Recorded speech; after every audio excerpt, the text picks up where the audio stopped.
Hello, how's it going, JJ? Welcome in, everyone. Welcome in. Dude, the colonial era music for America goes so hard. It goes so hard, dude. But we're not playing as America today. We're playing as Japan, which is going to be really fun.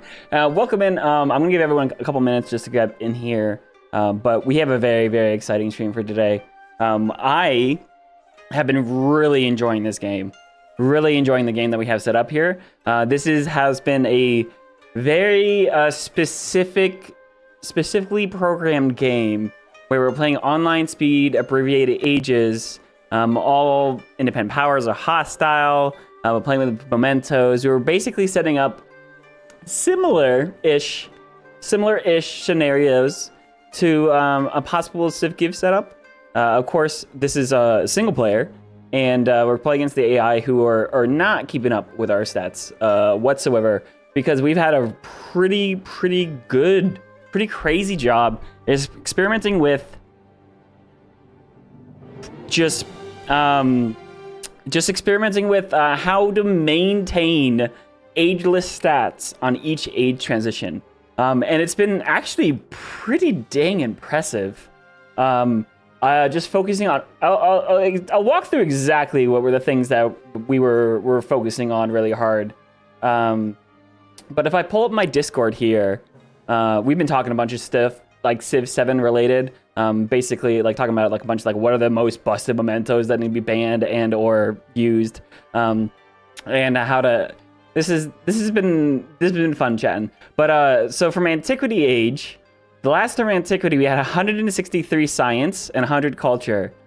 First turn of Exploration, we had 158 Science per turn. We only lost literally 5 Science per turn on the age transition. We lost about 25 Culture, but that was fine. Our primary focus was on Science. And then from Exploration, last turn of Exploration, we had 880 Science per turn. First turn of Modern Era, we have 858. We only lost like 22 Science per turn, which is absurd. Because the whole point of the age transition is that all of your stats are kind of brought back in line. Everyone's techs are equalized. Everyone's kind of brought back into a relatively similar playing field. Where basically you don't know who's going to win anymore. It could be anyone's game. It's not a runaway snowball the entire game. You have these 3 distinct eras, which are supposed to have, kind of their own feel. You have someone winning Antiquity that's not winning Exploration, and vice versa. But of course, they didn't want to make it so that the game is like it doesn't matter what you do at each age. There's plenty of ways where you can set yourself up for the next age. And that is what we'll be doing really, really well. From Antiquity into Exploration and now Exploration into Modern, we pulled it off twice. A couple of things I've been really leaning into is focusing on our unique districts and making sure those are very good. No matter what, like if you have a really good library tile or university or whatever it is, prioritizing these. So like here's the Babylonian Citadel plus Royal Library, which gives science and production. It also benefited really well having Benjamin Franklin because Benny Frank, he gets 1 science per age on production buildings in cities. This scales per age. So every time the age transition flips, all of your production buildings, that means your sawmill, like look at this. This is a sawmill brick or saw pit brickyard that has 13 science on it. Excuse me? Holy cow. We'll walk into exactly why that is. But there's a Thanksgiving, happy Thanksgiving. Going with the Jeremy thing again. That's funny. Other ageless things are wonders. Getting the key wonders you needed in an era like pyramids was fantastic. Getting the production in our capital throughout the entire game, that is not transition the age at all. We also really looked into our mosques and madrasas as the opposite, which of course had crazy yields on them. This mosque gets adjacency to culture and happiness buildings, and the madrasa gets adjacency to districts. So these are incredibly high value. And doubling down with that is we also made sure, I don't have a way to look at specialists. Where we put our specialists was very important. Our specialists are going on our tiles that have high adjacencies, but specifically very high ageless adjacencies. So that means our ageless quarters, our unique quarters have the most of our specialists, because I could be putting our specialists on like the pavilion kiln here to increase adjacency modifiers on those buildings, but these become obsolete, meaning they lose their adjacency modifiers. And if I have specialists here, but I don't have specialists over here, that's a problem, right? Each specialist gives you 50% more adjacency. So I believe we had, what, 4 specialists on this tile, so it's giving you 200% adjacency. So it's not, so the Royal Library, it gets adjacency to river tiles, also this wonder, and also science buildings, and there's 2 science buildings here. So this Royal Library has adjacencies to 1, 2, 3, 4, 5 tiles at 200%. That means not 5, not 10. That means, wait, 5 plus 200%. Sorry, Civ math is weird sometimes. That would be plus 10. So it's a 15 adjacency Royal Library, not a plus 5 Royal Library. That's very important.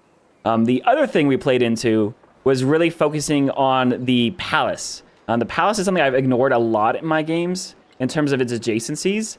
But this gets adjacency to completed quarters nearby, plus 1 per. So you get the quarter adjacency. So 1, 2, 3, 4, 5, 6 quarters. You get an extra 6 science and culture from the palace. And then there's also specialists on here, which means the palace itself is generating even more science and culture. It looks like it only says 6 science and culture here. I believe that's incorrect. I need to see. That'll probably update in a minute, or maybe it's not reflected here properly. Of course, we also have our our Golden Age University, which is also maintaining its adjacency to these resources and the 2 wonders. So that's a plus 4 university, while the observatory is not. But the capital itself, the palace, having 6 science and 6 culture, very big deal on the first era transition. It's still a big deal on the second one. The other thing we're running is traditions. So we get science on all of our fortification buildings. This includes our citadels right now. We're getting plus 3 science here. We also have City of Peace from the Abbreviated. 1 science adjacency. All buildings receive a science adjacency with the City Hall and Palace. This is probably one of the most overpowered traditions in the game right now because Abbreviated is crazy.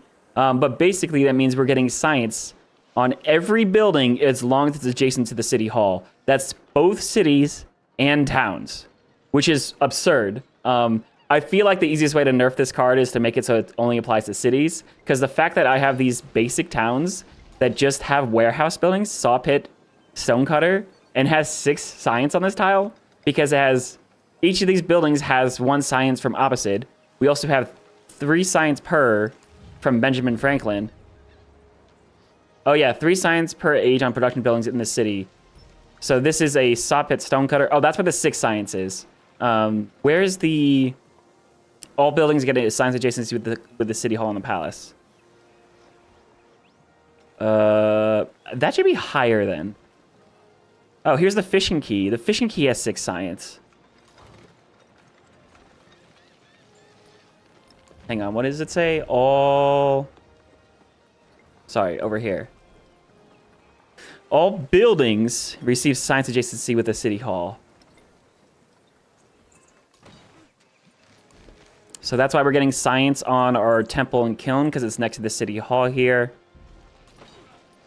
Hey, let me figure out some of the math here. 1 science per age on production buildings in cities. Oh, right, sorry. So I mixed up a couple things. The science from Benjamin Franklin only happens in cities. That's why you see the science on our saw pit here. We get 3 science total because it's 1 science per age. Wow, where's all this rest of this science coming from? Wow, this is crazy. This is not next to a City Hall. Why does that tile have this 8 science on it?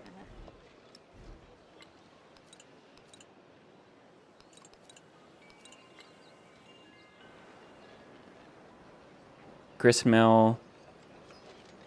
Okay, here. Saw pit has 4. Okay, let's look at these one at a time. Oh, shoot. So if we look at our... Of course, our Citadel has 5 science on it. Our Royal Library has 7 science. You expect that, right? Our City Hall has 3 science here. That's really good.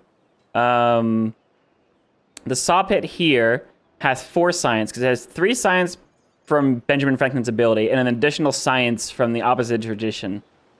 You have 11 science on the Golden Age University. You have 6 science on the Observatory.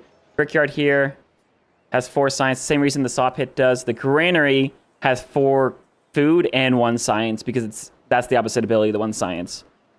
The Saw Pit has 3 science.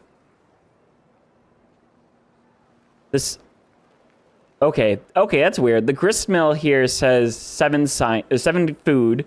The sawmill says 3 food, 3 production, 3 science. I don't know where the rest of this science is coming from. I don't know how that goes from 3 to 8. This might be more busted than I thought.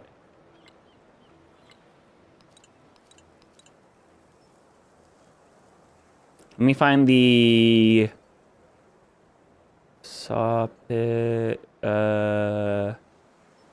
Science from buildings. Sawmill. 3 science.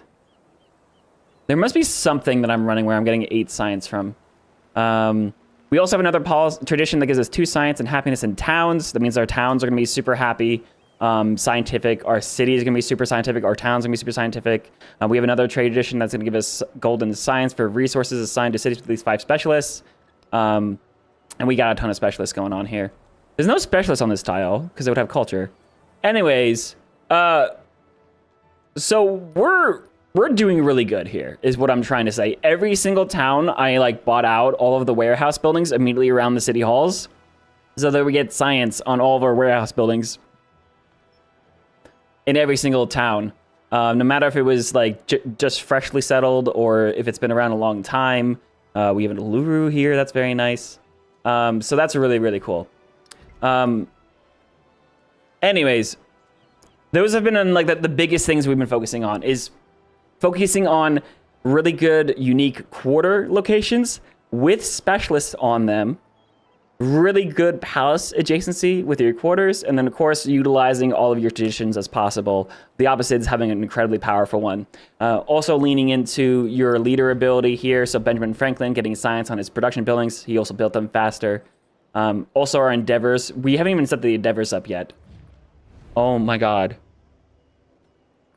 I haven't even set the endeavors up yet. And I can do 2 of these. He's going to support. And then who else likes me? Ibn Battuta or Confucius? He accepts. 891. Oh my God, we actually went up. We actually went up.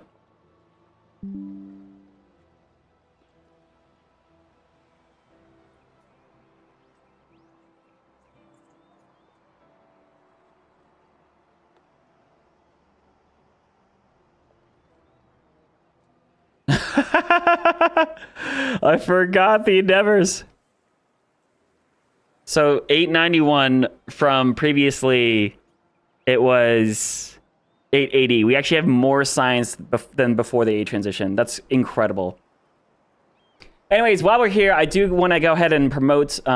If you guys are watching on YouTube, down in the description, or if you're on Twitch, we can do ! CivGive. The CivGive, the largest charity event, Civ7 charity event of the year, is happening here on December 14th. It is myself and 7, or actually 9 other really, some of your favorite Civ7 creators getting together to play one big multiplayer game of Civilization 7 that is going to be an 8-player standard game, 8-hour game. It's going to be a very, very fun event. We've already started fundraising. We're benefiting Gamers Outreach, provides video games to children's hospitals. I have a very big video about it on my... very detailed video about it on my YouTube channel as well. If you guys are over on Twitch, or if you guys are over on YouTube, you can watch that on the side while we're also playing this. And just want to make sure we do give a good shout out. We're kicking butt on the fundraising already. This is why I ended up having to run 30 miles this past year, is because I said I was going to run 1 mile for every $100 donated, and then we raised $3,000 last year. And anyways, I've committed to doing that again. We are going to, if we get all the way up to our goal of 3,100, I will again run the ultra marathon distance of 31 miles or 50 kilometers, probably sometime in the summer when the weather is better. But anyways, let's just jump into the game, eh? We have 583 production as well. I'm running a couple of mods here. You'll see the mod list is also on my YouTube. It's also going to be in my Discord for those that are over on Twitch. But we have a crazy amount of science. You'll see here we're hitting 0 turns on the first tech of the game. These are all boosted because we hit Future Era 3 times, which means we boosted all 3 of these techs, which means you can go ahead and immediately go and unlock Oxford University 1 turn, and we have the production to build it very, very quickly, which will give us another 2 free techs, and then we're just gonna... Actually, that's the question I have, is theoretically, how many turns can you take to win the game? In terms of winning this science victory, I'm leaning science victory here because that is what we've been setting up this entire time. Complete all 3 space race projects. That includes the... that is going to be the first... the first one is over here at Flight, the transoceanic flight. The second one is over at aerodynamics, break the sound barrier. And the third one at rocketry, where you launch the Earth satellite. After you launch the Earth satellite, you unlock the capstone project to do the first crewed space flight. So it's technically 4 projects to complete science victory. But if you're able to do techs, what is it? It's to get to rocketry. You need the entire tech tree, but it's what? 1, 2, 3, 4, 5, 1, 2, 3, 4, 5, 6, 7, 8, 9, 10, 11, 12, 13, 14 techs.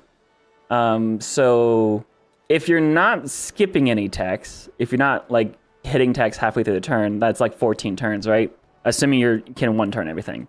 That's a really big assumption. But of course we can get 2 free techs from Oxford. Those will probably hit some masteries as well. We'll see what we end up getting here in terms of turn. We are playing online speed and abbreviated ages though, so that's something really important to keep in mind. Oh, something else I wanted to really shout out is looking at unique improvements. So things, especially the monasteries from a scientific city-state. I couldn't set that up this game, but there's so many unique improvements, tile improvements that are ageless, like here they yield throughout the game. So those are very good to keep an eye out for too. We are starting the age at what? 14 out of 16 settlement limits. We're playing as Japan, which is really cool. When you overbuild a building, gain science equal to 50% of the production cost.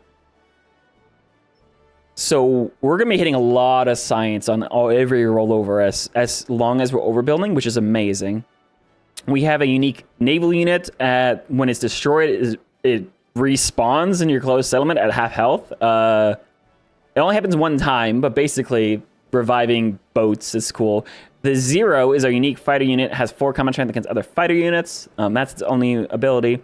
But then we have a unique quarter. The Japanese, it gives you gold and production on buildings in adjacent districts and a resource capacity in the settlement when you complete it. It consists of a gold building with a gold adjacency to gold buildings and a production building with a production adjacency for coastal terrain and wonders. We have a diplomatic attribute point and a scientific attribute point. We've already assigned those, but let's go ahead. Let's see. That was another thing. We were able to, on age transition, apply an extra attribute, right? So we were able to grab, what do we have? Science on specialists in cities as well as in towns. We also want to keep only 3 cities, it looks like, to get the most of our specialists. How many cities did I actually set up? Was it 1, 2... Oh, I already made these cities.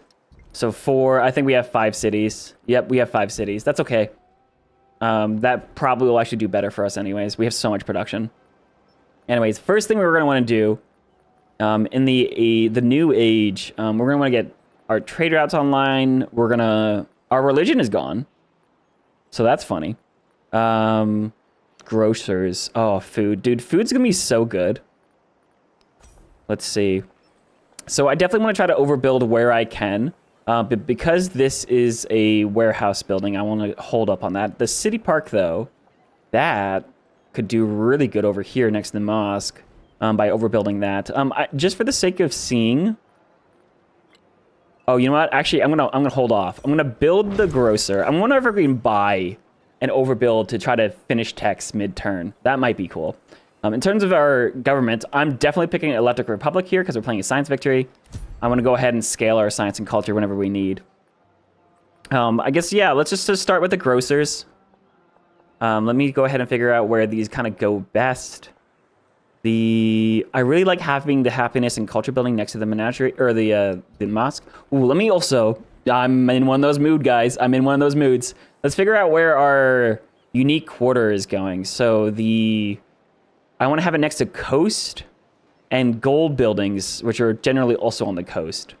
So like this is my inn and my bank, because it's next to the coast. It's food, it's gold, it's but this needs to be on land. So we do have, I can also use the detailed map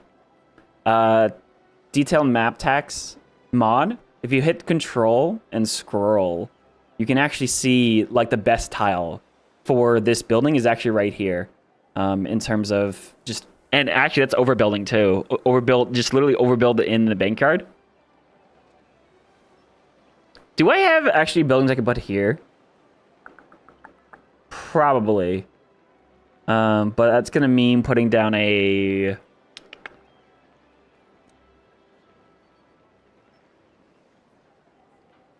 I'm not sure.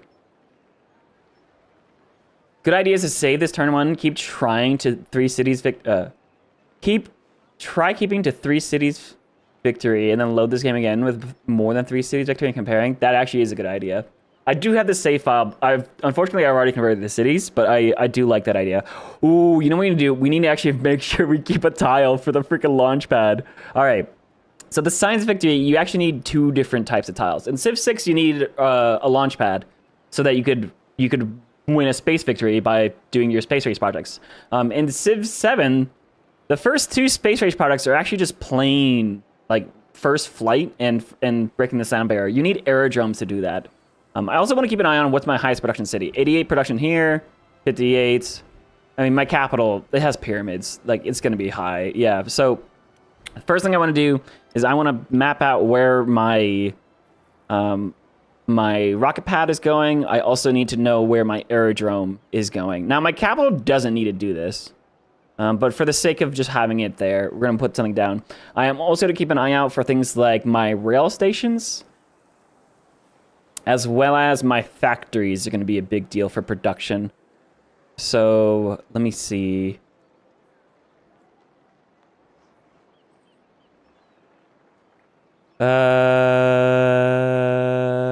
Man, Modern Era I don't really know very well, to be honest.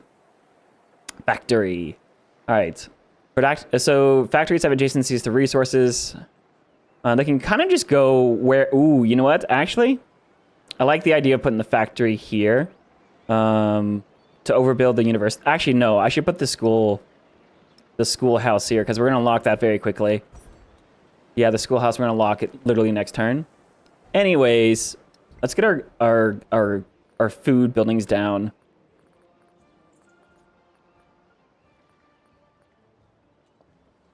We're making 500 gold per turn. I'm gonna gold buy...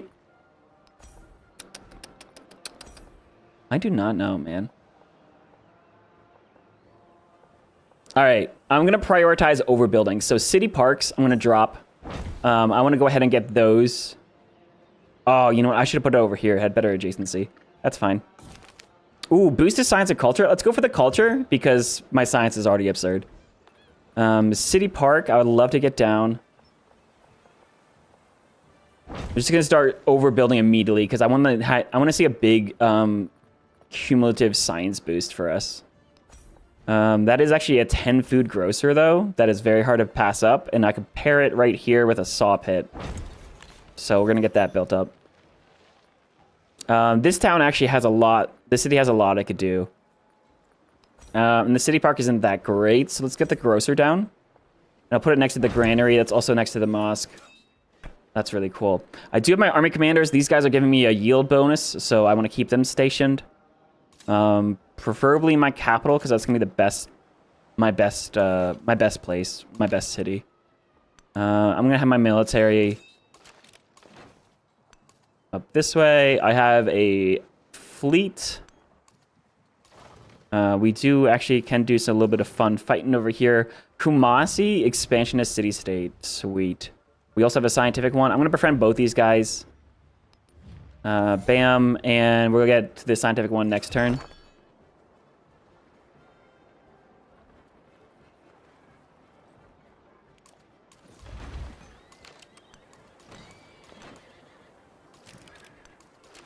And of course, we have a bunch of units. I'll just make sure that I can defend my own tiles just fine. But my commanders are going to stay home.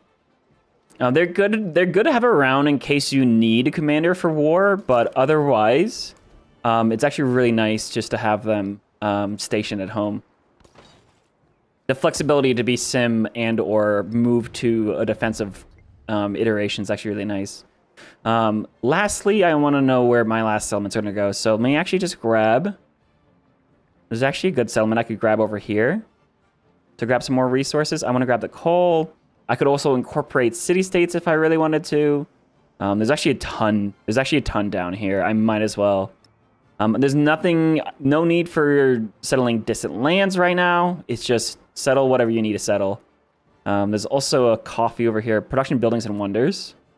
It's out of range for me. Oh, if it was America, I could grab that. Same thing with this wine over here. Or I can incorporate Kumasi.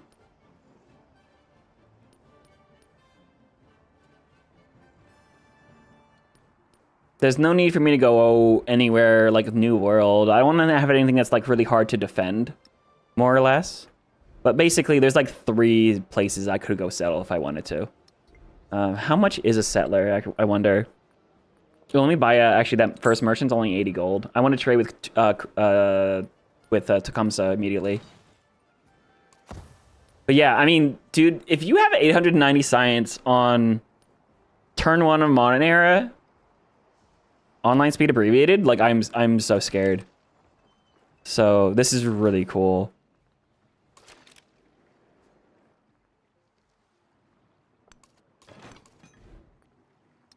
Oh, I can also set my towns to focus immediately, as opposed to waiting this time. So my... Let me think. What do you want to do? Do you focus on food?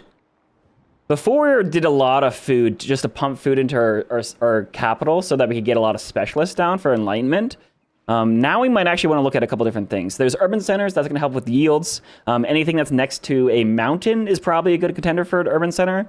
Kind of like Babylon is, because we can go ahead and buy culture buildings in here to boost my culture along. Again, culture buildings are also in the tech tree. This is something I actually don't like in the game, is that in order to have high culture, you actually need high science, not high culture. Where is the culture building, I wonder? Electricity is laboratory and stock exchange. Urbanization is the opera house. Yeah, so we need to get that actually very quickly.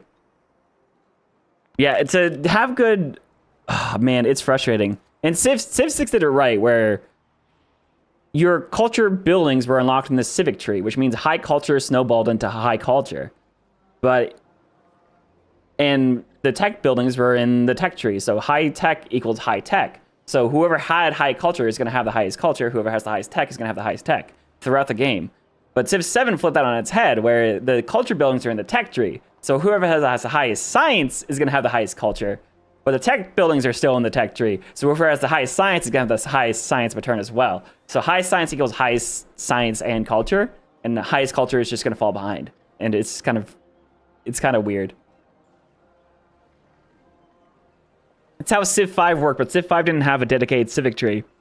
They had civic branches and stuff like that. Civic promotions, but it's, yeah, it's odd. All right. I also, no, I don't want to spend any influence. All right, cool. Here's our stats on turn 1. Is crazy. Oh wait, hang on. I forgot already. So towns like this, it has 37 production. It has 74 food. Like, that could be a really good farming town. Actually, I really wish I could see... Oh, I have lenses for this. Oh, hell yeah. So we have a more lenses mod. Empire... No, these are resources.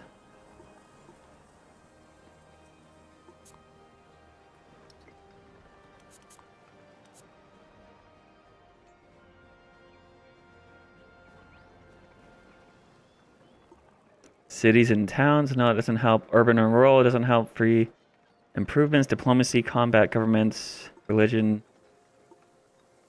Ah, man, that doesn't help me at all. Turn off the lens. All right, okay, cool. I can pull up the detailed map text to see the borders. That's actually really nice.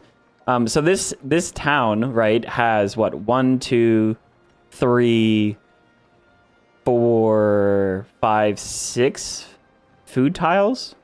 2, 3, 4, 5, 6, 7, 8 food tiles, and the production tiles has what? 1,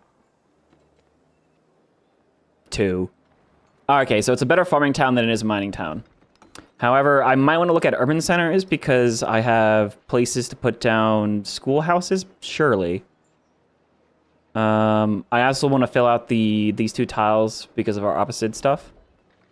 I don't think this is an urban center. Could be a resort town, giving us happiness and gold on rural tiles in this town that have at least 1 happiness. This is very inland, so I don't think that's going to work out for us. It doesn't have quite the appeal. I do find that funny. I do find that really funny. Resort towns, that's our appeal towns. Farming and mining towns. Factory towns could be interesting. 100% gold towards purchasing a factory in this town. 1 resource slot. 5 trade route range. Must have an improved factory resource in this settlement. This is basically the trade equivalent. But my factories won't be unlocked for a while. Hub towns are good. 1 influence per settlement connected to this town. This settlement is connected to... If I just look at the roads, what? 1, 2... Oh, God. I have no idea. I know there's a mod that actually shows that. I should probably debate looking into that. 1 influence is a crazy town. I really like farming towns, too. It's also odd because the altar and temple are in the culture tree, but don't boost culture directly. Yeah, so the altar, the temple, the explorers, right, as well as the actual museum, those are in the culture tree because they're actually tied to the cultural legacy path. But now you have some culture buildings that are in the culture path and some culture buildings that are in the tech path.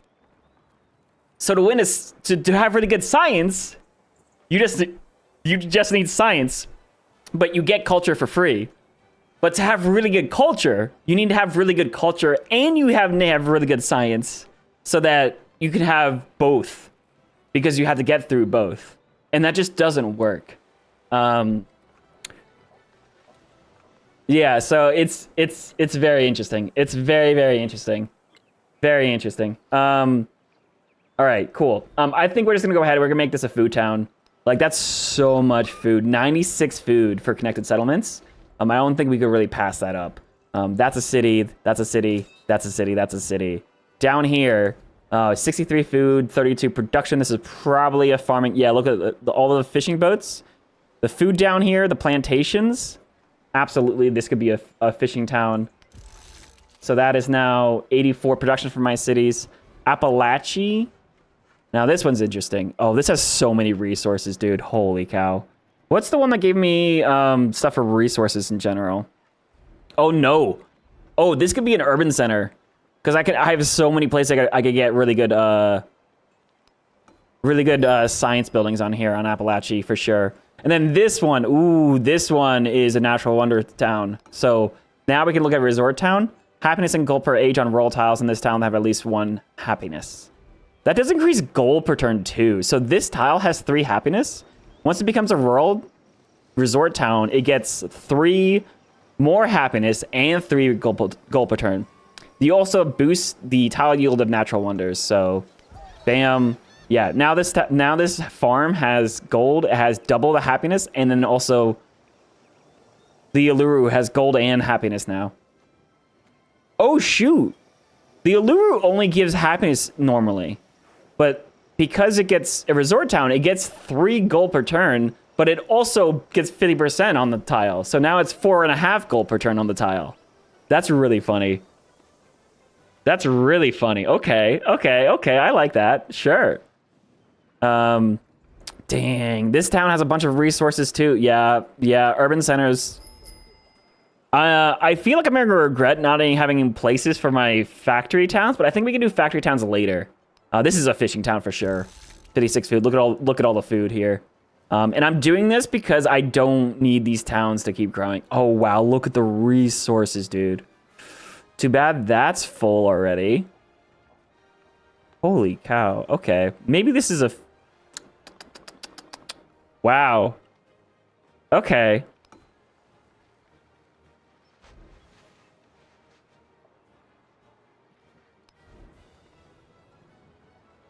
I mean, I guess there's a +2 here. That's actually kind of disappointing that I couldn't have that +3. I think we're actually going to keep that one growing for now. I don't know what to do with it yet. And then this town is going to be... Yeah, you got mountains here. You got resources here.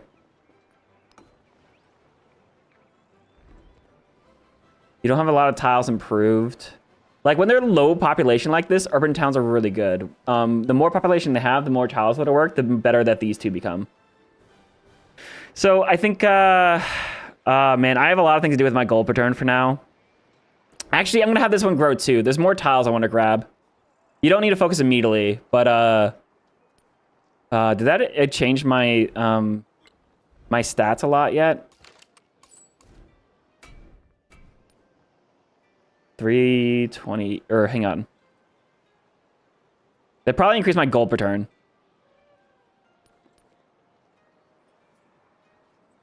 Not by much. 322 culture. That went down somehow. All right, that's fine. That's fine. But yeah, that's with the focuses now too. Cool, cool, cool.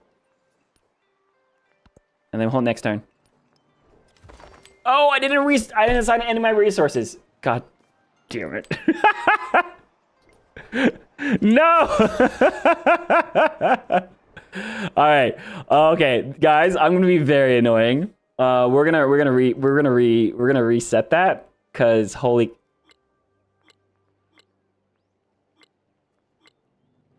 I want to see what the actual turn 1 file the actual turn 1 stats are here.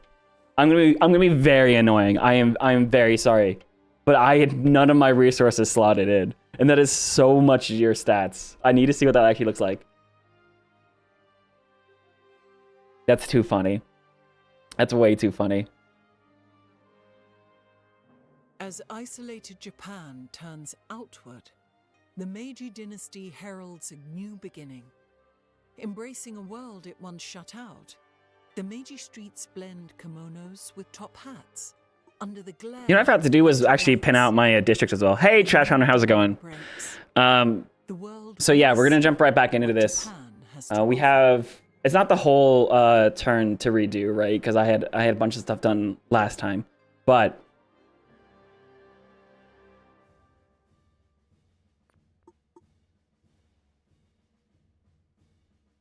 Oh, production and science room specialist. Our specialists are going to pop off, dude. Our food towns are going to be very important.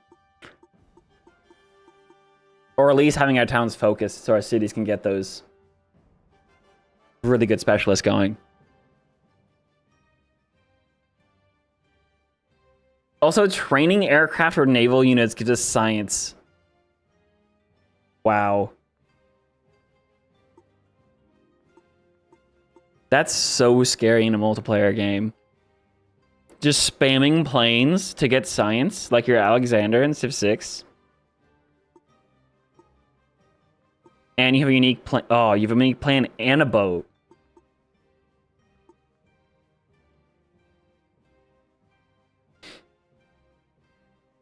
Pin your military academy, remembering you have a tradition that gives it coastal adjacency.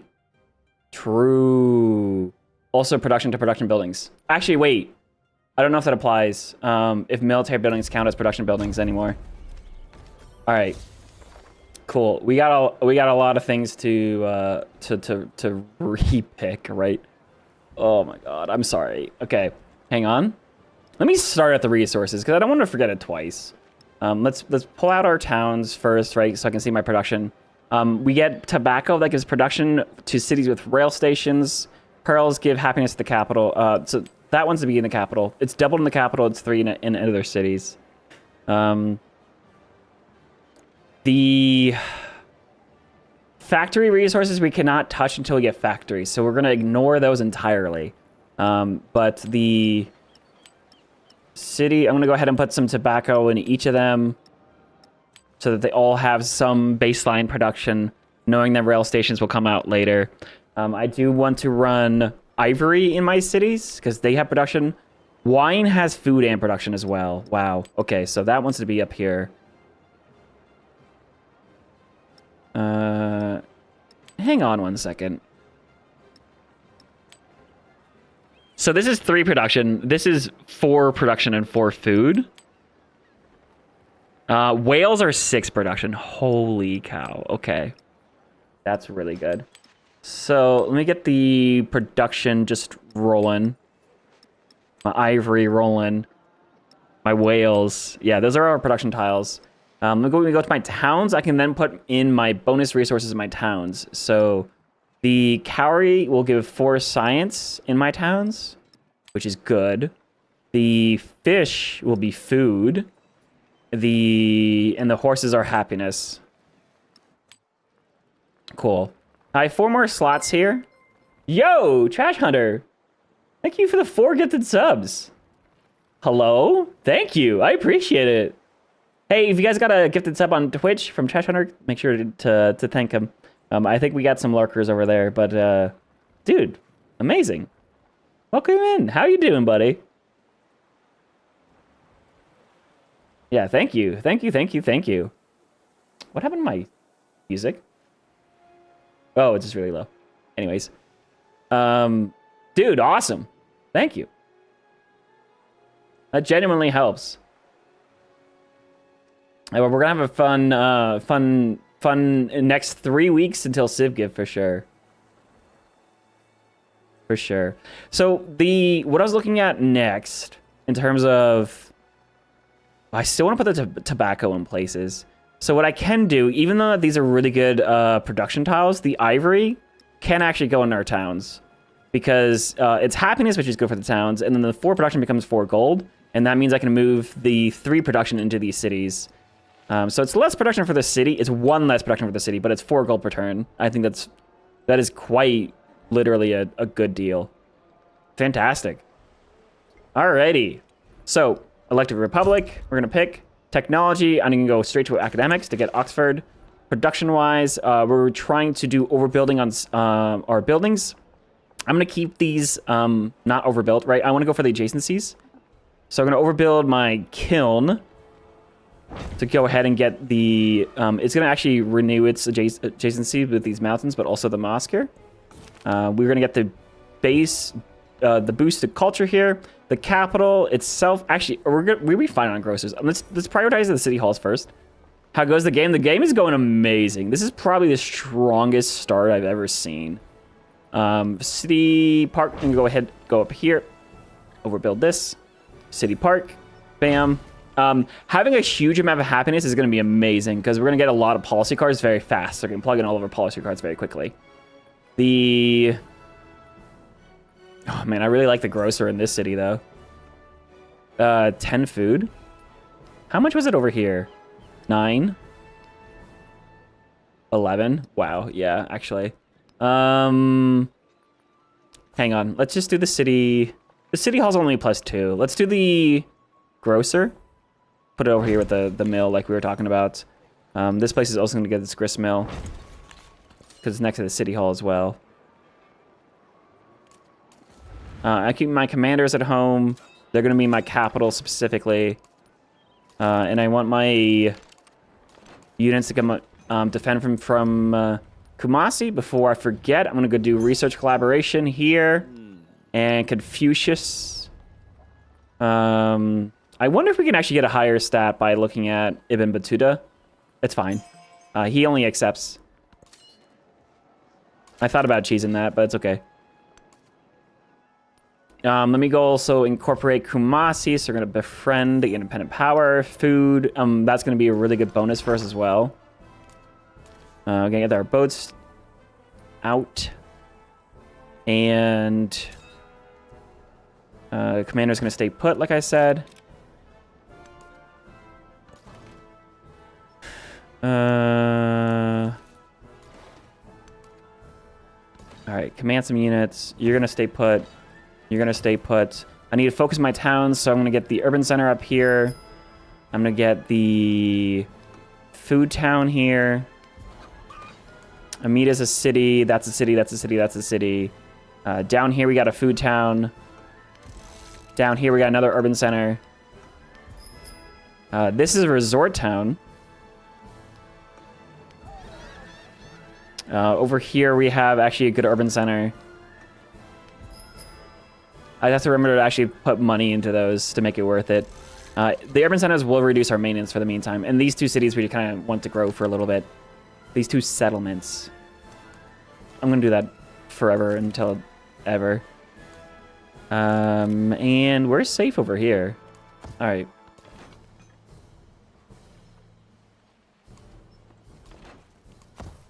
So let me also buy that trader, that merchant. All right, is that everything we needed?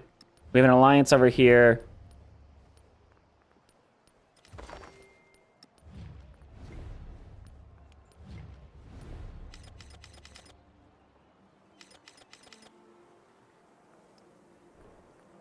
Policy cards are set. Diplomatic stuff, that's all fine. Celebration in 1 turn, that's amazing, dude. Ooh, a hype chest, what is that?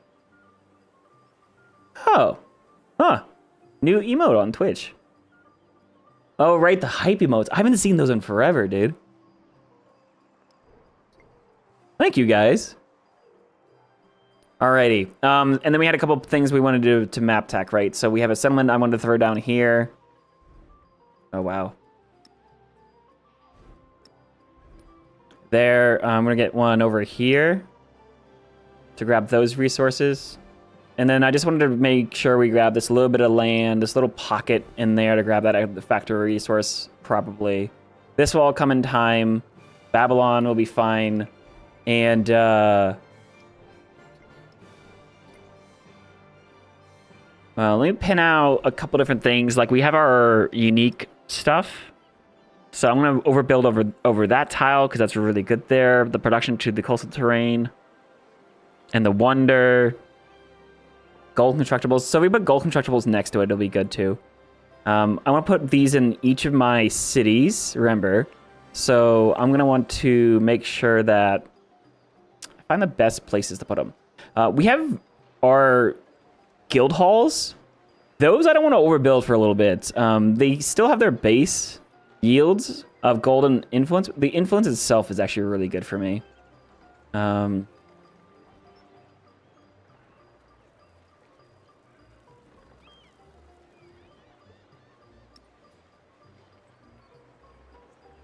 12 production is really hard to pass up, though. Yeah, I think this is gonna go here eventually.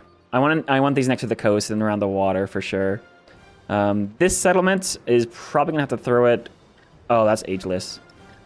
This settlement, I don't know where it's gonna put its unique quarter. Next to gold and constructibles. Well, we did have gold over here.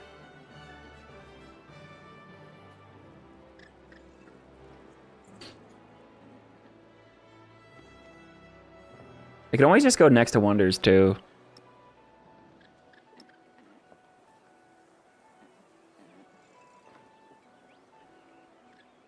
It might just be up here. This one can go ahead and get it placed next to a river, right? So 9-1. It says 9-1 here because it's adjacent. Oh, coastal terrain, but not navigable rivers. That's good to know. All right, so it just needs to be next to gold buildings. Okay. It is a gold building, though, so they can actually go together. That's really funny.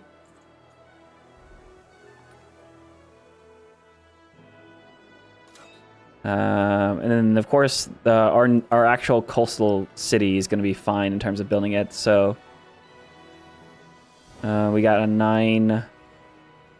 9-1 up here. And a 12 production tile. That's crazy. All right. Are you ready?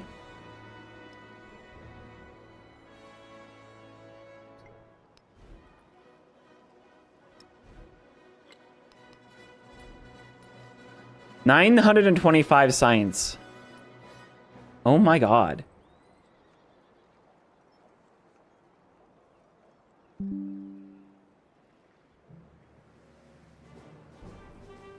Wait a second. We just went from... Before the Ancient Edition was 880, and then after it, we have 925. We gained 45 science. The culture did dip a little bit. 550, my goodness.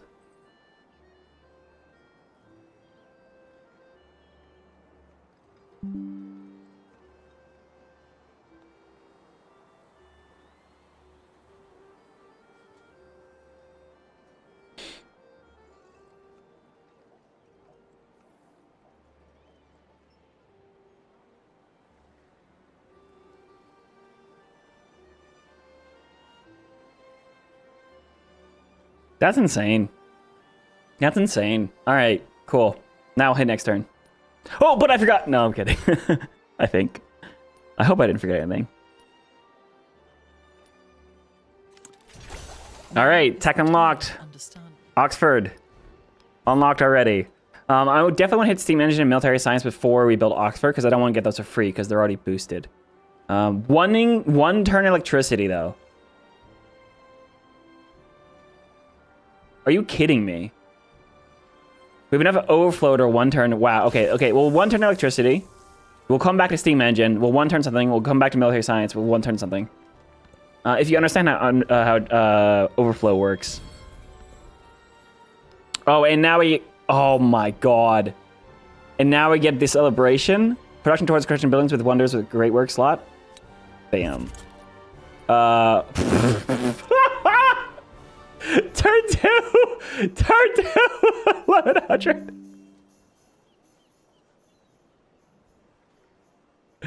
Oh god, that's so funny, dude. Holy yield, man. How much is this technology? It's 1600 science. So even though we have 1100 science and this is 1600, this should take 2 turns to complete, but we have enough science overflowed when we finish the last tech. Because the last technology was 620. So you take that 1,000 we had, minus 620. We had 400 some overflow science. So now we don't have 1,100. We have like 1,500 and some change. Oh, and it was boosted. So yeah, we have a bunch of overflow. So this tech we're hitting 1 turn. When it should be 2. That is very important on things like online speed. That is... crazy. Let's go ahead and hit this guy.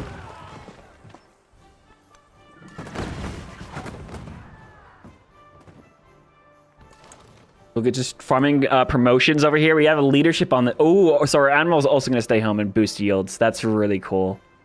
That's really nice. I could also get gold just by packing the units together. And honestly, in a pacifist game, +1 sight range for commander, +1 movement for commander packed. That's probably okay. Oh, warships. 15% production towards training naval units when stationed on our water district. That will also give us science. Ooh, with Japan, that sounds amazing. That's actually really funny.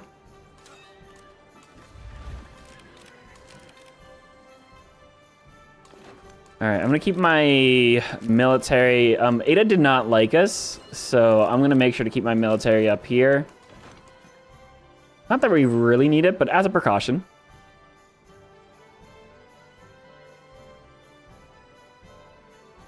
This is really funny to see as a Civ dev. Homo sapien, are you Civ dev? Welcome in. Okay, horses, bam, easy. Oh yeah, trade routes in modern era, they just connect immediately. You just immediately get the yields. That's really good. You are? Oh, fantastic. Do I know which one you are? Have I met you? Not, I haven't met any of the developers in person. No, okay, that's fair. All right, well, hey, nice to meet you anyways. All right, our schoolhouses are, wow. Wow, that's really good. Yeah, so this is why I don't think you need continuity game mode. I think continuity game mode is a fantastic game mode to have for new players that are very frustrated when they don't know why their entire army disappears. It is a very, very broken in multiplayer, though. The way that you can have things like a whole... If I wanted to declare a war on Harriet Tubman, and I had a whole army just sitting like over here away from my empire, it would get auto-upgraded to the age transition, and you just invade turn 1 and they can't build walls. Dude, Trash Hunter! Oh, it's a daily Civ news. Hell yeah, dude. Thanks for again for the next 5 gifted subs. Dude, you're awesome. I appreciate it. I really appreciate that, dude. Hell yeah, dude.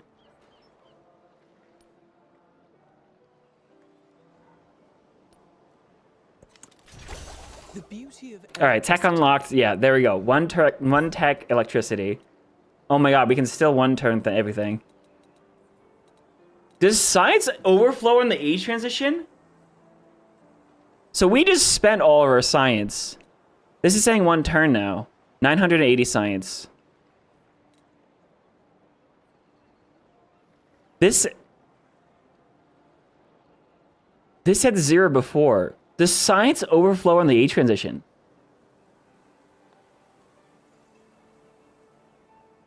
And teaching needs continuity.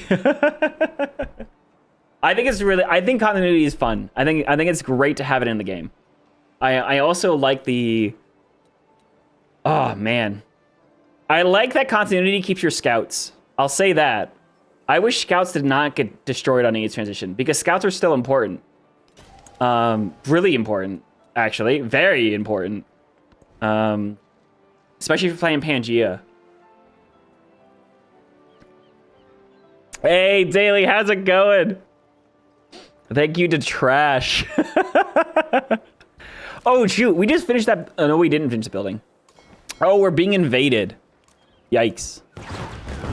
Hey, Daily, I'm wondering, is this good for turn 2? Turn 3 of exploration? Oh, man. Dude, Benjamin Franklin's so good. Benjamin Franklin and the... Oh, this whole setup. We focus so hard on ageless transitions. This is what we had on the last turn of exploration was 880. And then turn 1 of modern, we actually had more science per turn. We had 965 science on online speed. And then another turn after that, we hit a celebration, so we're at 1100 now, which is absurd. Abbreviated seems great. Yeah, I think this is definitely. Oh, do I even need more science? Surely. What's the tech cost over here? 2,000? Yeah, okay, we do need more science. So, oh man, where do we start? I guess we're gonna skip those city hall. Oh wait, I'd already put time into my city park over here. Yeah, let's finish the city park. You had already started it. You might as well.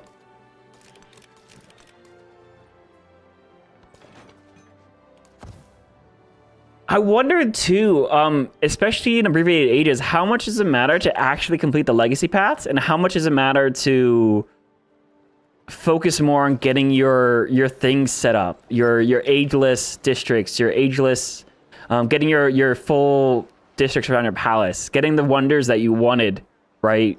Instead of going for like a market to finish the legacy path for economic and getting Silk Roads, what if instead you're like, no, I really need to finish my unique quarter in the city. So screw the legacy path. Like, is it? I wonder. Like, I think, oh man. Attribute points are important though. Sub 30. I don't even know what a good victory condition, like turn counter is. I counted this, was it 14 techs? But yeah, I mean, we're definitely doing good. We're definitely doing really good here. Let's get another merchant. Let me trade with... That went to Harriet Tubman, right? So we're going to get another merchant. We're just gold buying a merchant. Oh, dude, we have 1,000 gold. Oh, you know what else? With Japan, actually, I want to see this. Whenever we overbuild a building, gain science equal to 50% of the production cost. I wonder if I'm ever not one-turning a tech, if I could just gold buy buildings to get a little bit of science until I can then get the one-turn tech. You know? Pacing new try for turn 14, but another streamer in your Discord got turn 9 insanity. Yeah, I heard about this. This is with long ages though, right?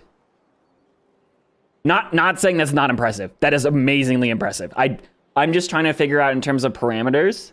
Just because you have a lot less time to focus on, like, well, specifically, like mining attribute points or getting everything that you want in the age, or like, because it's very interesting how we measure the victory condition as just modern, right?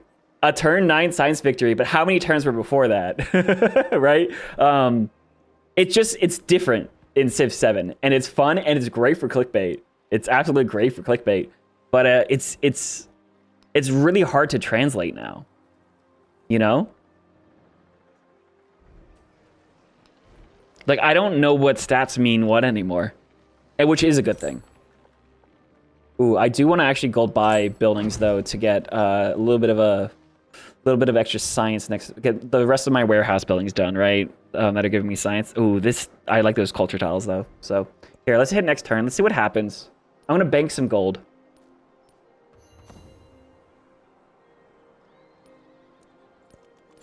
Knowledge. There's also the shift entering. Shift entering to avoid moving the era, right? So you're not hitting future tech more than you want to, so you don't hit the age progression. I think that one gets a little bit tricky once you start implementing, like using the shift enter to avoid mechanics of the game, so that you could have everything set up the way you want, so that you can win like you know, sub turn 10. I think things get a little bit weird there. Obviously, you know, it's a game and have fun with it, right? Civ Fanatics form has a separate category going for total turns across 3 ages. I appreciate that. I appreciate that. Where is, ooh, can you link that to me? I would love to look at that. All right, cool. So we hit Steam Engine in 1 turn. We can now hit Urbanization in 1 turn. Dude, I don't have the production for this. Also, culture-wise, I guess we're going for Meiji Civics. So we're getting production towards constructing 50% towards 50% production boost towards science buildings. We get production and science from specialists, and we got our gold building unlocked. All right, the next one gives us production towards constructing military buildings, military and production buildings. Wait, 50%. That stacks with the Benjamin Franklin's. We have 100% production towards production buildings. Holy cow. And one of our unique buildings of production. Okay, that's so cool. That's so... Dude. The ironworks. The ironworks. You checked on it? Oh, it's sweet.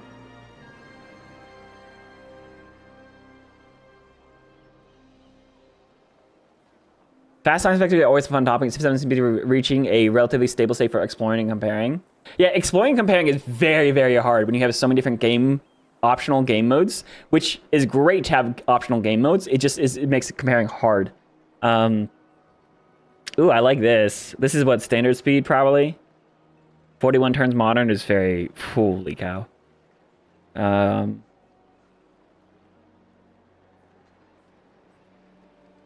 Okay, this is a whole long, okay. I'll definitely look into that. So we get production towards production buildings, not yet. Soon, 4 turns. Do I build my science buildings first then? I think it's really important to get my science buildings down. Oh, dude, I haven't even touched Oxford yet. 1, 2. Oh, yeah, let's start building Oxford.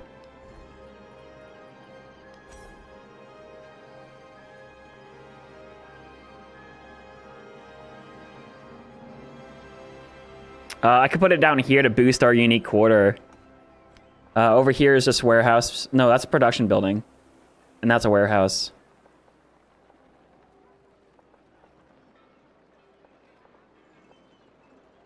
That is one of my jungle tiles, though, that I like.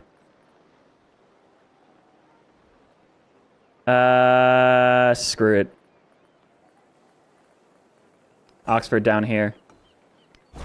By the time that's done and getting two free texts from that, so that's gonna be great. Hey, see you, Daily.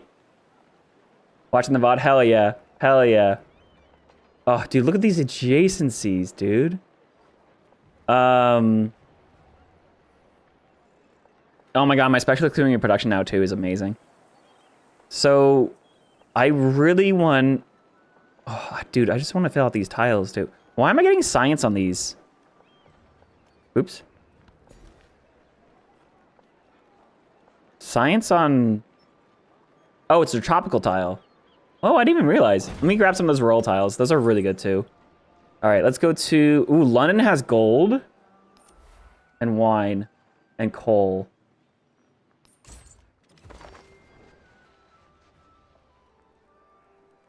I really do not need these pearls. The pearls are actually not that important. Yeah, I have all the resources. All my resource slots are full for now. So I think we can skip out for the merchants for now. We're hammering down on Kumasi just so that they don't attack me, but I am befriending them. This scientific state I also want to befriend. Because they're... actually, they're attacking me as well. That's funny. I'm going to bring my boats over here.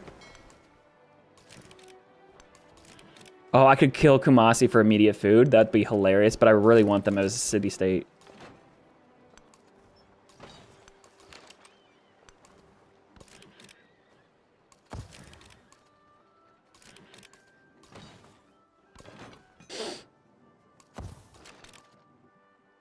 All right, 1,300 gold right now. Do I just jam per... Oh, wow. Hang on. I want to see. I want to wait.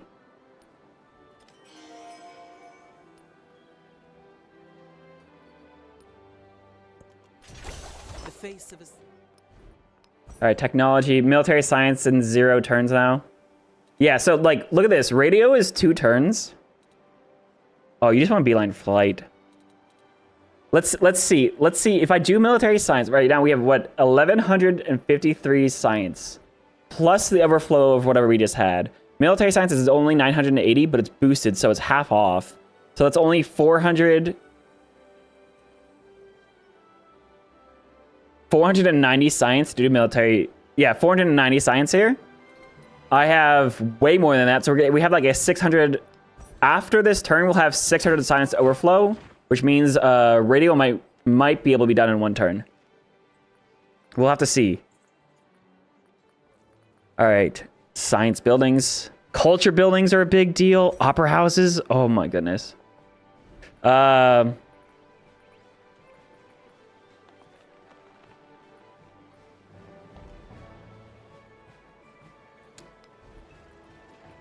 Normally I want to do production buildings first before science buildings, but I have the production...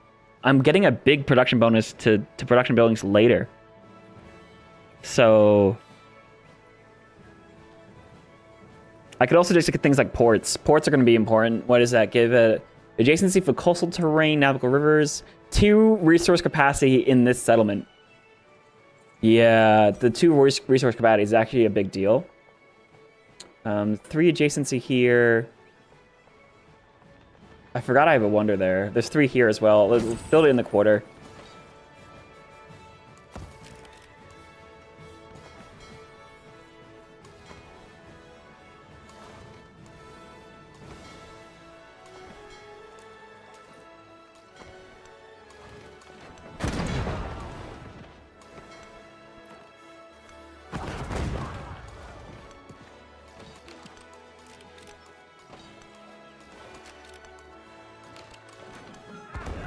I don't like this nonsense. All right, let me go ahead. I do want a gold. Oh, wait, we need those culture buildings bought ASAP in my urban centers. Where's my culture buildings?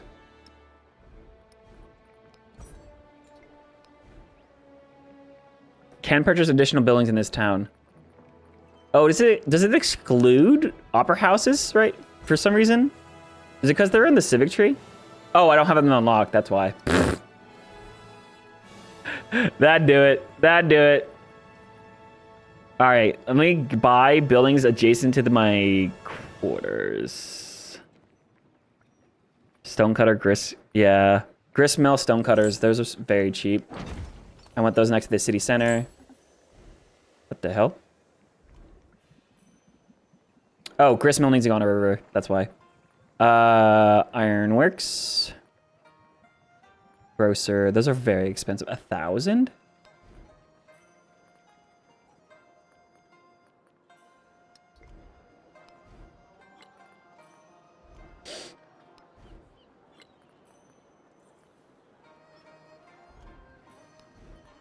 I don't want to buy production buildings because those are actually very good for... I have 100% production towards them. All right, let me buy a port.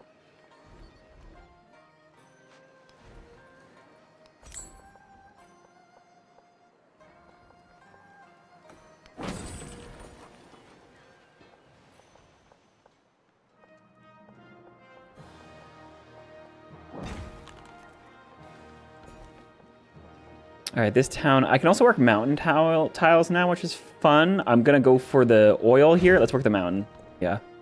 All right, so we got another, I have 2 resource slots now in my port town. I'm gonna put horses in here. And then I'm also gonna move a resource, the ivory, into this town so I can just fit in my pearls somewhere to the capital. Oh, we built the mausoleum in this game, didn't we? Am I gonna do something with that? All right, there's 2 city-states that are becoming incorporated. Let's get another one next turn. I could also use my gold for settlers. I did talk about that. Just to grab land. I can also produce a couple settlers very quickly. Like, very, very quickly. One there, one here. So that's it. I can build one. I wanted one down here, so...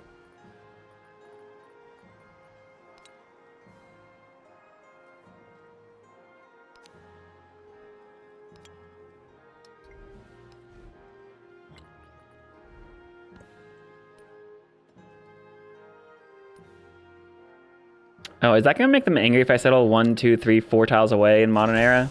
All right, there's military science. That means we have a bunch of science overflow. That means radio is done in 1 turn. Bro, dude. Radio station, influence and happiness, or the tenement. Very interesting. But overflow happens continuously, so you can keep on overflowing. But this is the idea, is that you wanna... If you're at this 1 turn era, like, you just gotta... You finish a tech in 1 turn, and then you hit something that's more expensive. Like, this technology is 2,100 science. Oh, I want to bank up to get flight, though. I'm going to get flight as soon as possible. Radio isn't really that important for me. Interesting. All right, let's get combustion. Let's get a boost to culture. Nice. 2 turns on Oxford. Yeah, so I'm going to get Steam Engine Mastery and Combustion. And then we'll get our free tech. Hopefully we get something good. There's 5 food on that tile. Let me see. Where's my adjacency want to go here? Is this city doing a specialist yet? I think this settlement wants to grow. I'm going to grab all the happiness tiles at least. I believe you have to settle 5 tiles away if you started befriending.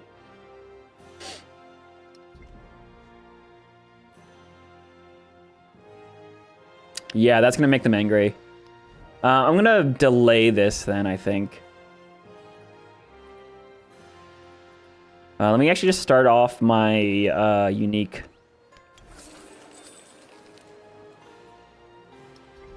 I'll delay it. There's no point. Okay, grabbing the happiness tiles production here. All right, so this city just built their food building. Very nice. Next turn, I get production towards production building, so might as well start doing ironworks now. So I want to pop this down with my... Ooh, I want to pop these next to the city center.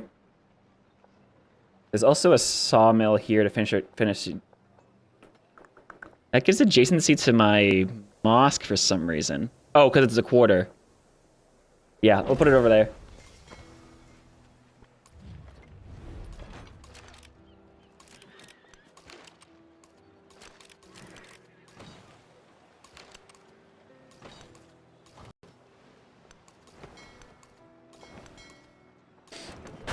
Bring my ships over here to defend.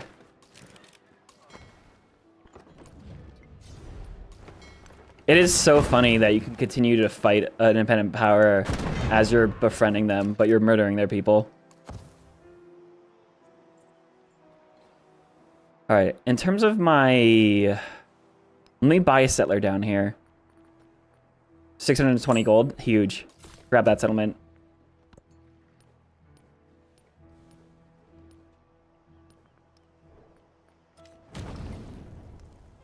And they're pillaging my stuff. My science building. Alrighty. Okay, I have the policy card that gives me science for training naval units. Good to know. I'll have a scientific attribute point as well. This gives me... Let me see. We have production to buildings. We have tech mastery science. We have maintenance. We have resource science. We have quarter science. We have specialist alliance. Oh my god. Look at this. We're at the repeatable. Hell yeah, dude. Hell yeah, dude. 15 science. All right, let's grab some reefs down here. Those are going to be good for us. Population. There's some good farms. There's good reefs over here. Actually, I like the production here. I like the science over here, too. One turn flight. Oh, my God. Hang on. I need to get the mastery for steam engine so Oxford doesn't give it to me. Choose a civic. Supreme War Council.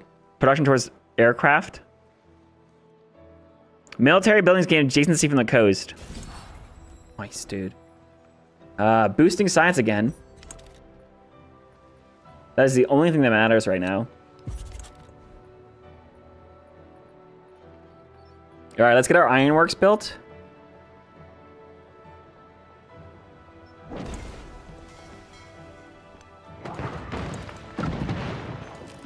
All right, Kumasi, 2 turns, they'll be friendly.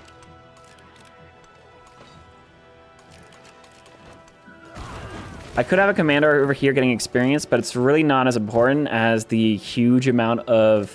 Like, my 2 commanders over here are giving me 10% yield in the capital, and that means... Like, that's like 10 production per turn. That's almost 20 science per turn. That's crazy.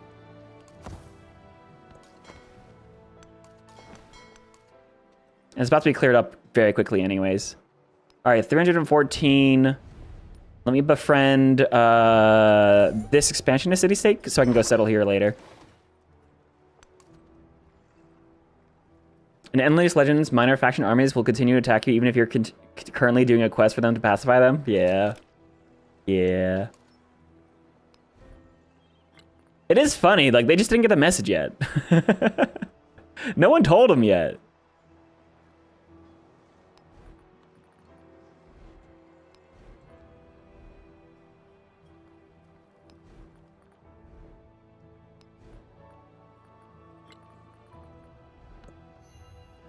Turn to 7.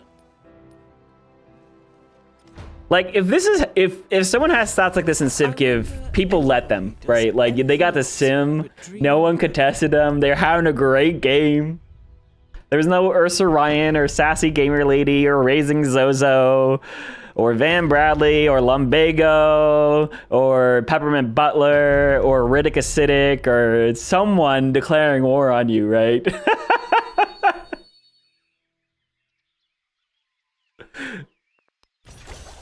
Steam engine completed. 2 free techs, urbanization mastery, and industrialization mastery. No, industrialization, just straight up.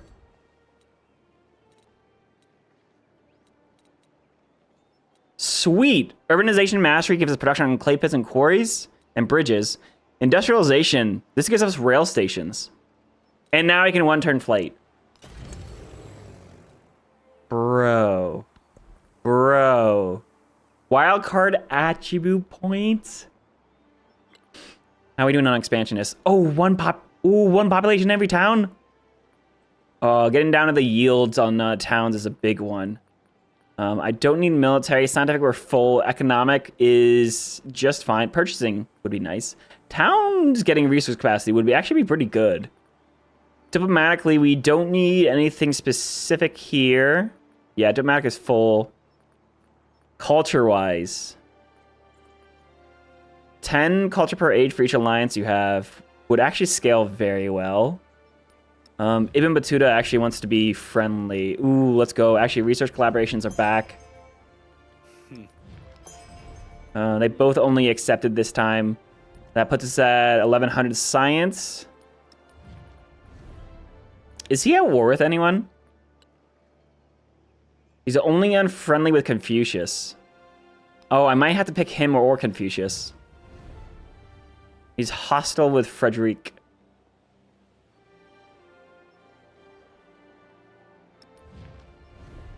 But he's hostile with Isabella. All right, we're gonna go with Confucius. He's friendly with, or no, hang on. He doesn't have a heart yet. I'm trying to see if it's worth getting an alliance here for the science and culture boost. 30 culture per turn is nothing to sneeze at.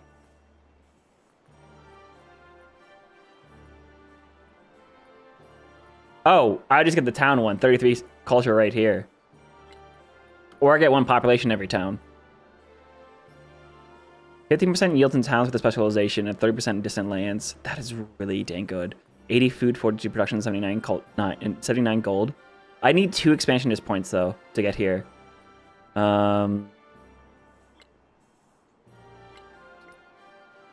know what? Actually, I really like. I like the expansionist tree. Let's go. Let's get the population in my towns. Bam. Let me gives me a niter over here.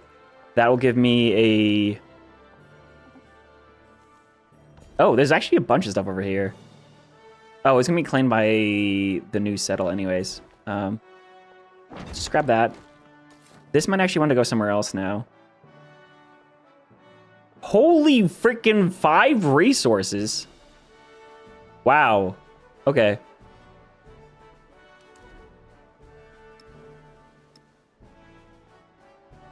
Yeah, that's way more important over here. Bam. This town can grab... There's actually science over here. Let's grab those reef fishing boats. Have I sent out trade routes? I have sent out some trade routes. My resource capacity was actually full.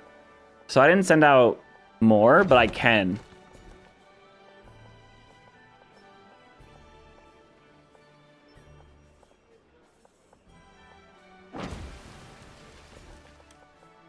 Loving the population boost here.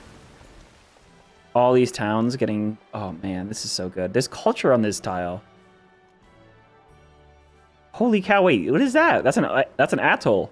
Atolls give culture? I had no idea. They were just added, so... Nice farms here with happiness on the tiles. There's oil here. Hell yeah. Let me see. I might as well... I'm going to start getting more resource capacity as soon as I get my gold stuff up. So let's keep buying merchants. They're cheap. How do you view how many tiles are around a city? That is in the... During the population growth. It shows that. I don't have a mod to do it specific. Detailed map tax, though. When you pull up a map tax, this is the easiest way to see it. Otherwise, you have to wait for the population growth to happen. I wish this was just a lens in more lenses mod or something. Or in base game, obviously. But it's also... It is what it is. Why did my citadel disappear? All right, production buildings.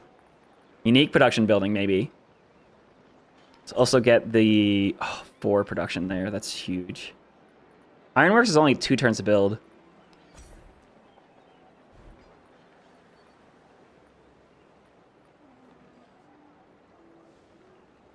That is 11 production. This is 13 production, though. Yeah, let's get this. We'll get our unique stuff done. This, of course, would give me more resource capacity. Yeah, getting these online is actually really important. Oh, opera houses are so important, too. Hang on a second. Oh, I can't get opera houses? Oh, opera house is probably a tier 2 building. That's why. It's just very early. I didn't realize. I have rail stations. I'm gonna need what? Rail stations? Factories need rail stations, right? I always forget. Because I barely play Modern Era. Oh, not railroad. Not railroad. Rail station. Oh, no. Factory. Hang on. Factory. 12 production allows 1 type of factory resource to be assigned to the settlement, 1 resource capacity in the settlement. Modern resource building must be placed in a settlement connected to a city-way railroad. Okay. So you do need rail stations. Those I can probably buy. I want to build my production buildings.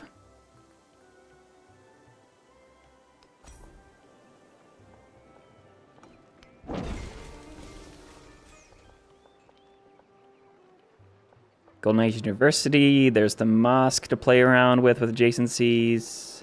Yeah, mosque. Kamasi's friendly next turn.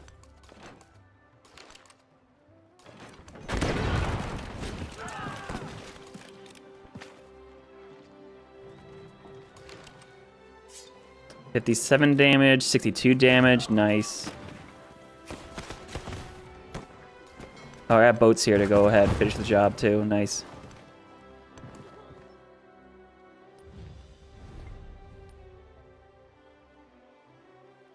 Hey, good night, Graham.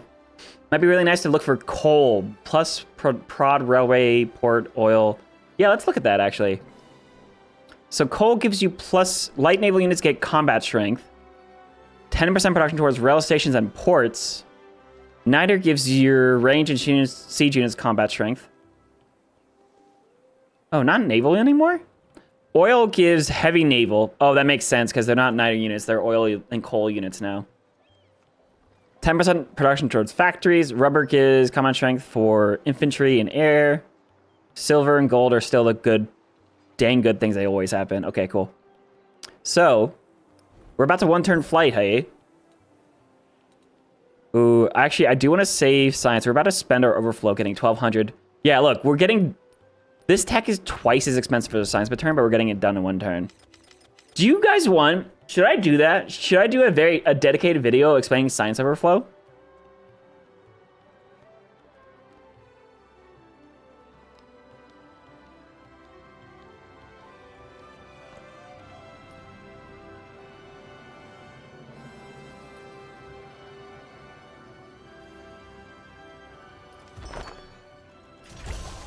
Tech.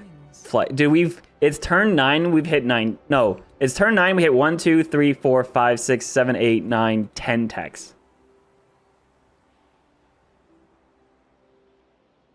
Oh, T would be really good. You know you're doing really well when you're handling overflow science in the modern age? Yeah. A big portion of it is that we're playing online speed. I want to be very clear. It is way... Overflow is a very much bigger deal on online speed than it is on standard. Period. End of story. Like, immediately. But still cool. Oh, there's only 2 more trade routes. Toledo. Cahokia. Well, let's trade with Cahokia. Now let me see. So we just spent our yeah. All right, so you can see the radio and mass production are now only 2. They're now 2 turns because it's 2,100. That would be 2 turns of technology. Oh, you know what? I don't think I'm gonna be able to buy enough science by buying stuff for my goal to make that change. There's no way. What you could do is you do 1 turn into a mastery. This is, what, 1,000 science? So we would get about 200 science overflow. And then, you know, you would have... Theoretically, you would have 1,400 science for the next turn. Right? Then you hit another tech mastery, which would give you another 200 overflow. So now you have 1,600 science. So then you hit another tech mastery, you get another 200. Now you have 1,800 science. And then you go ahead and you could buy a couple buildings and maybe round out mass production in 1 turn. Very interesting. What can my things do right now? I need to actually get... What have we unlocked? Transoceanic flight. You also get a squadron commander when you do this. 1 legacy point towards space victory. I'm assuming you need an aerodrome. Yeah, we just unlocked aerodromes.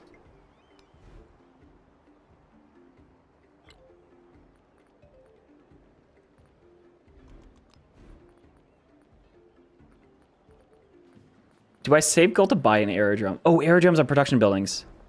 Or is it a military building? Aerodrome, military building. We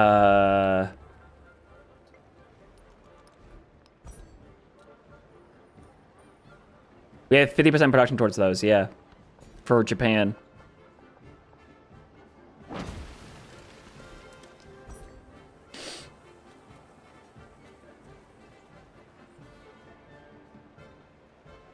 So we can only 2 turns mass production where we unlock factories. I'm gonna go ahead. I'm gonna tech the mastery for industrialization to bank some overflow.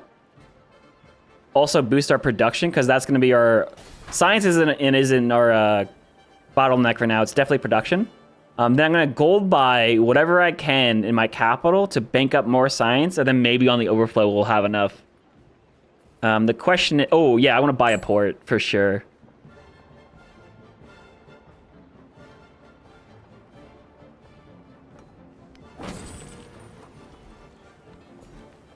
That can move this population to... I want to prioritize my specialists and my culture tiles, I think. So the mosque.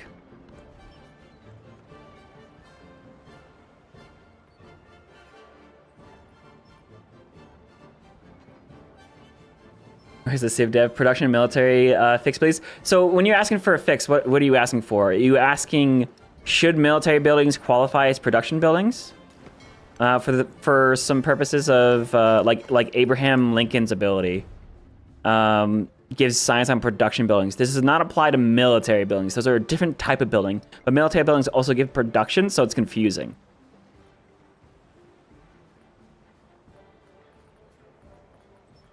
All right, let's get our production online. Yeah, I think our science per turn right now is fine. We need production first. Aerodrome, ironworks. Those opera houses could be really good. Ironworks first.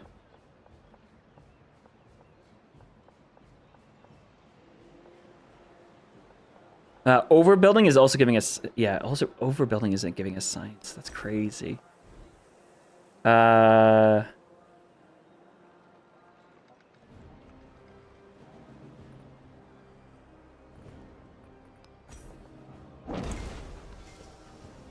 right, there's some ivory. Also, I need to remember the tobacco. Tobacco boosts cities with a rail station, so maybe buying a rail station is actually really important. All right, this settler's coming up here. Just grabbing tiles. Kumasi's now friendly. Uh-oh. Ada might kill this city-state. I didn't want the city-state to actually die. But I killed all the units, and maybe she's gonna kill it now. Uh-oh. Not what I wanted.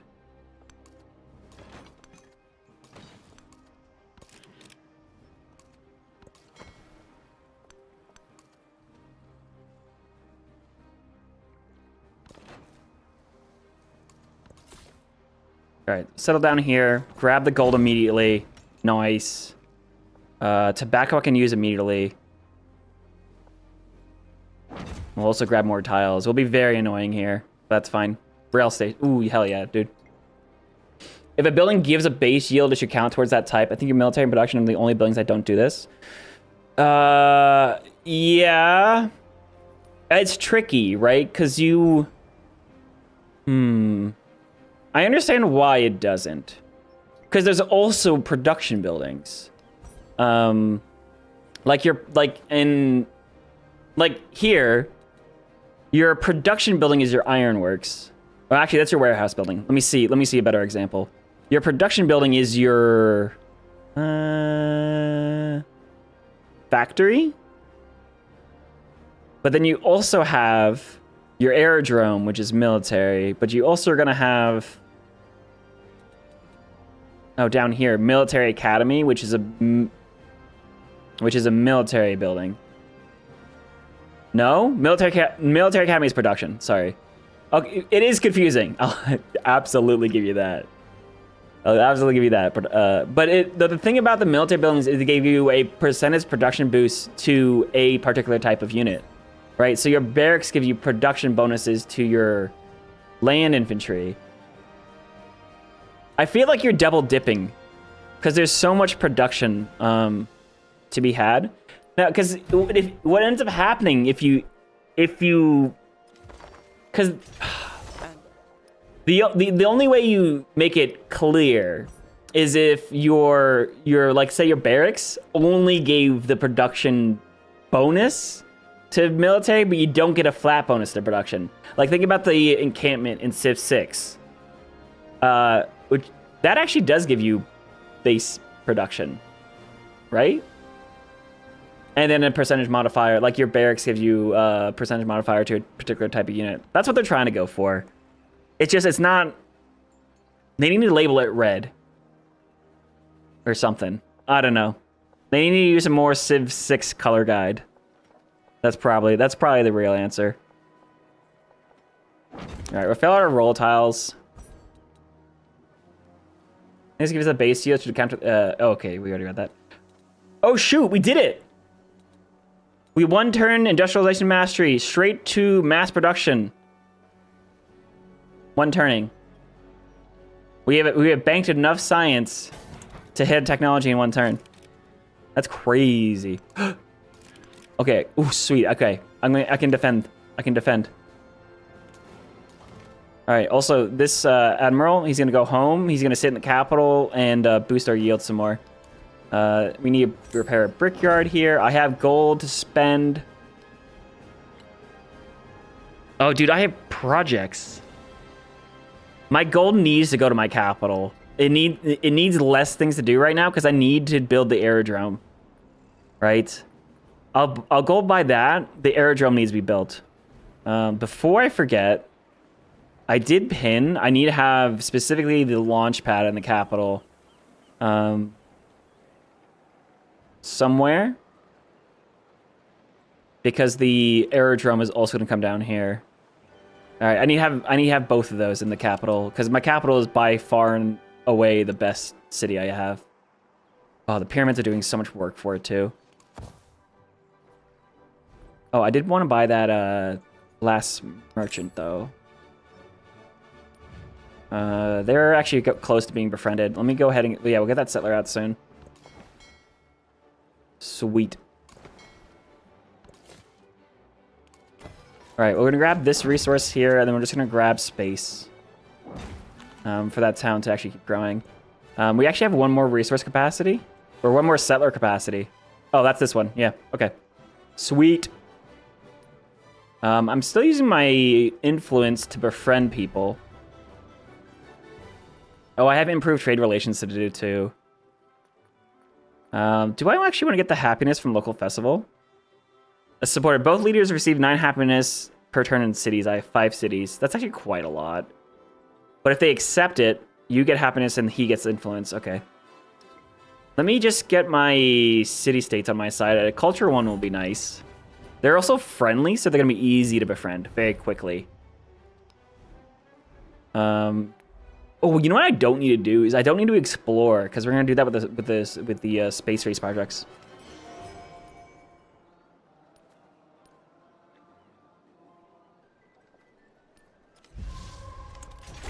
Just as modern.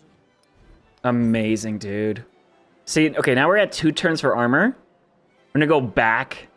We're gonna do the mastery to combustion to give us another production boost, and then we can 1 turn another tech. Migrant. Alrighty. Let's grab another happiness tile. Let's go ahead and grab specialist on the mosque. All right, the capital. You need to do production. Oh, the ironworks is 1 turn to build. That's gonna overflow production as well. All right, we'll get the ironworks, and then I need to get the aerodrome down so we can start doing projects. And then I'm gonna gold buy. Not yet. Gotta save gold. We got a migrant. Ooh. You know what? This can go right back down in the capital. And we'll get a little farm there. All right, again, production. So, production building over here. Where I had it pinned.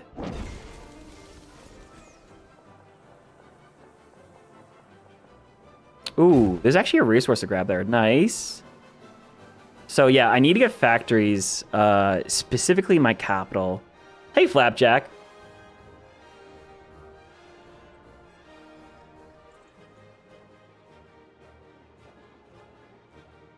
Oh, sorry.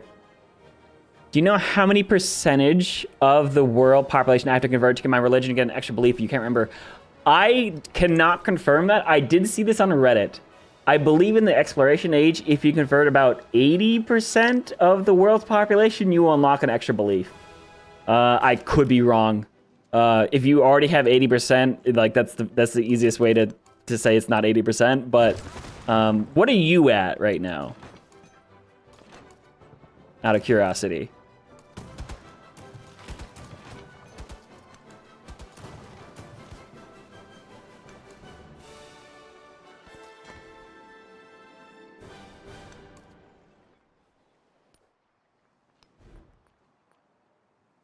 Dude, there's so much good stuff in here. This city, oh my god. Wait. Oh, this city needs so much food. Oh, I don't want to buy a... Oh, wait, we get, Kumasi on my site soon. Oh, man. I wish I'd befriended them faster. Maybe I should speed them up. 8 turns. That's so far away. 5. Yeah, we're gonna... Oh, I split... That was only 1 turn shape. That's... Okay, that's... Whatever. Alright. Let's get this trader out. Bam. Cowrie. I'm gonna try to get the... Bam. This back up here. Oh, no, I want a Cowrie in my towns, right? Towns are really dang good. Alright. Sweet. You're 42%? Alright, it's gonna be a lot more than 42%. But yeah, it's something like that. You need to convert like a crazy amount of the world, to the point where it's actually kind of absurd because it requires you to convert against... If you're playing against the AI, it's ridiculous. Because the AI spam missionaries really hard.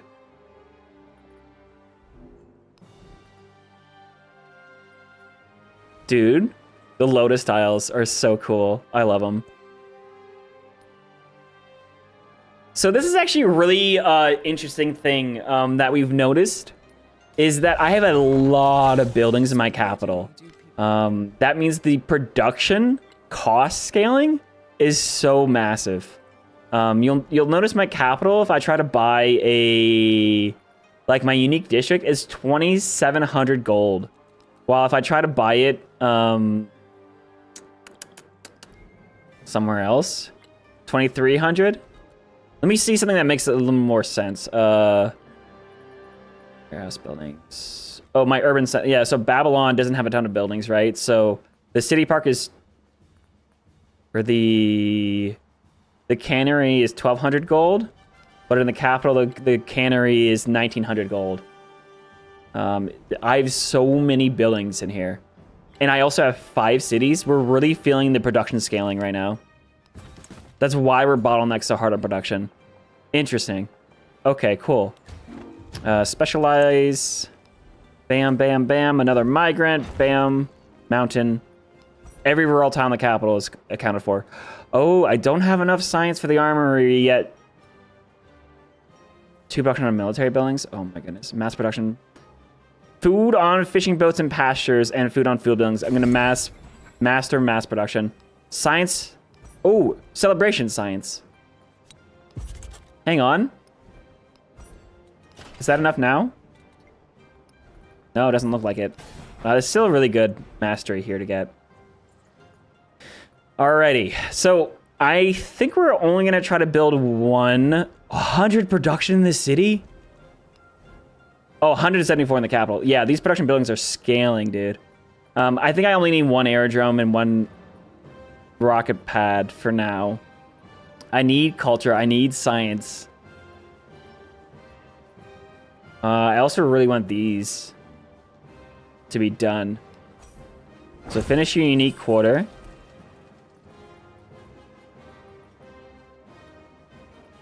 $300 culture. I really need the culture, dude.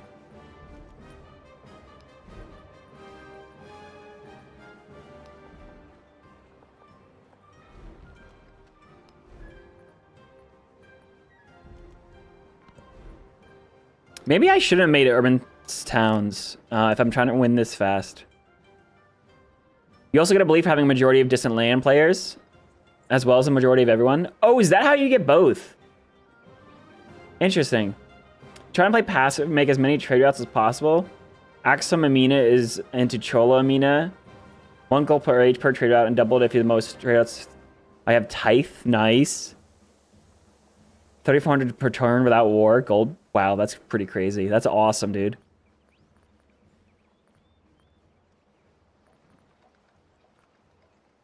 So yeah, we definitely want to be prioritizing overbuilding right now to minimize our production and also to give us free science. So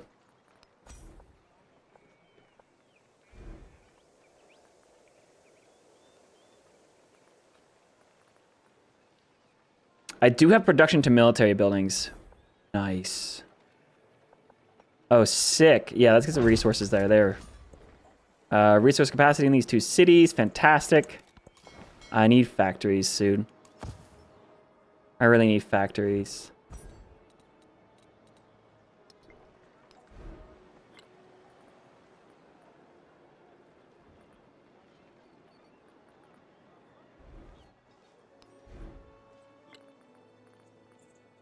So, if I had a city that had really good places for culture, like really good mountains, like this settlement has, should really be the one that's focusing on our cultural buildings, because it had good places for that. And then it also means overbuilding there. And I'm gonna use my gold to gold buy my unique stuff. Again, I'm trying to put my gold into my capital, but my capital buildings are so expensive.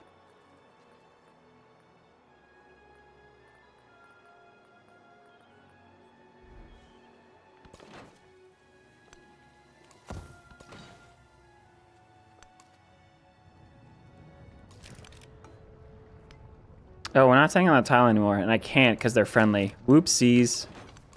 All right. Well. Oh, did I want that alliance?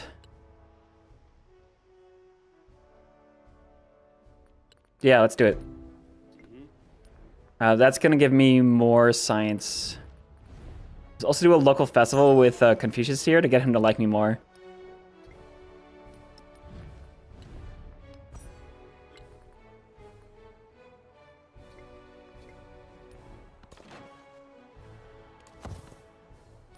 Interesting. Alliances was such a big deal in Civ 6 because of things like Visselbanken and trade routes. It seems like the biggest benefit to alliances now is attribute points and scaling science and culture specifically. Interesting. Let's get another tobacco. Plug that into a city. Science. So we spent 2 turns doing low tech stuff. Now I can still not 1 turn armor. That's okay. We're gonna hit one more. Science on science buildings, gold on gold buildings. All right.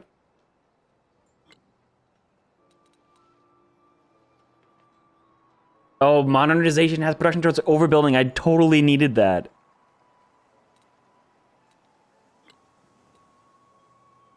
Yeah, I need to go modernization. I didn't realize how good that was. Let's get our unique here. The settler's coming over here to settle. Oh, sweet. Ada didn't kill the city-state. Good. Ada doesn't hate me anymore. That's good. I can be stealing civic from some certain civs. Not that their culture is any higher than mine. But I'll steal government secrets from Harriet Tubman.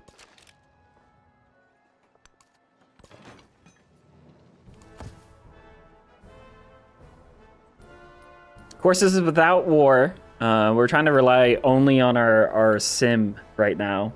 Let's grab the unique quarter. Finish that out. Bam! Is not that the power is mysterious, but that it is under law, and that the taught in That may give me enough science to overflow immediately. Oh shoot, crazy. Oh, I wish I had armor selected there. Holy cow, wait, that's really cool. Buying buildings giving you science to finish text mid-turn is amazing. Let's get a culture boost here. Actually, I want to get to modern... Oh, that wasn't enough. All right. Another culture boost. Oh, hell yeah, we shaved 2 turns off now. All right, awesome. You want production or do you want gold? I want production. That's just better, I think. Oh, I need to purchase a rail station. All right, we need to buy a rail station in the capital. You had a weird Ben game after the other day when you focus on endeavors. You got 4 good friends in the ancient with which 2 declared war on you. You had 4 friends and 2 of your friends declared war on you. This is the only game where I got war support given from the AI. All 4 all 4 gave you war support. Oh, so you had plus 9 on Genghis Khan instantly over. Hey, wow, that's crazy. That's really nice. Oh, there's flight. Hell yeah. Living standards, overbuilding. I need to run both these cards.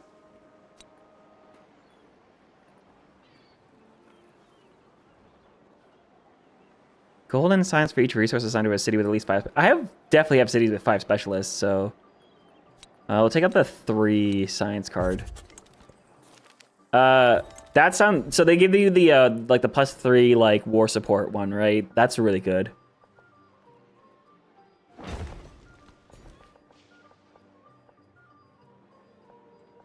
All right, we'll get some food here. Ada is stealing technology. That's fine. I really couldn't care. Oh shoot, we're still on the 2 turning texts. Let's go up to radio. Let's see if I can buy anything.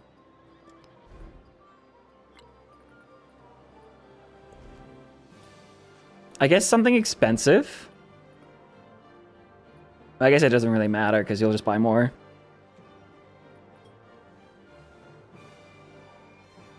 All right, so we want to plant. We want a granary here. We're gonna want a brickyard in here.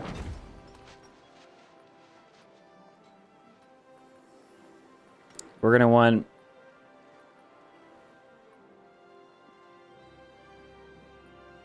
Oh, wait a second. I have a question. My ability gives me... what does it give me? It gives me science equal to 50% of the production cost of the building. Is that the baseline production cost? Or the scaled production cost? From production scaling. Like when I buy... if I bought a cannery in my capital, or if I bought a cannery in in a brand new settlement, do I get the same amount of science? Or do I get more science because this building is more expensive? Alright,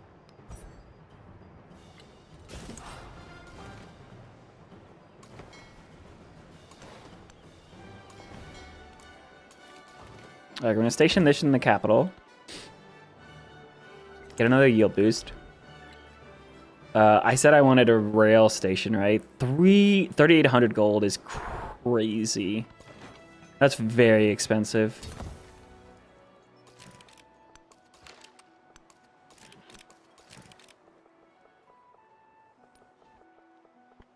Oh, there's another scientific city state I'm going to befriend. All right, they're my next turn. Got 5 over here.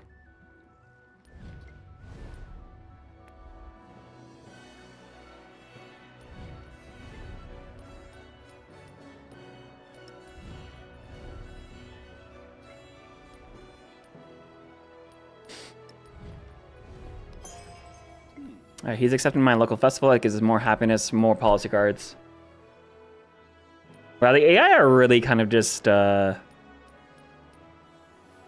hello. Barbs. Alright, I don't have to deal with this war stuff. Oh, I have some units here. Let me speed up the befriending of that city-state for sure. Alright, we got 250 science here. Okay, so we didn't one-turn radio. Oh, we still didn't one-turn radio. We're very close to getting it this turn, though. All right, this town is doing great. Susan bonus. Aha, expansionist getting food on food. 120 food? Wow.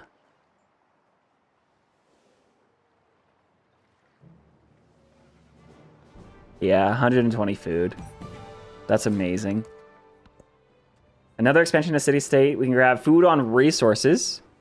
3 food and settlements for each expansion to city-state you're Susan of. Double in towns. Wow, that's really good too. Food on warehouse buildings. 91 food per turn. The food on resources, though, would really scale well in the cities that have a lot of... like, it would specifically help my capital a lot. Like, the warehouse one is immediately better in terms of total food, but this helps my cities so much. Balance flow? I'm going to take that.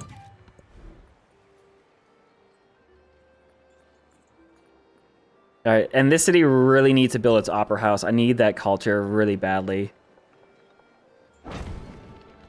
Also gonna overbuild just fine. All right, aerodrome. About to be completed.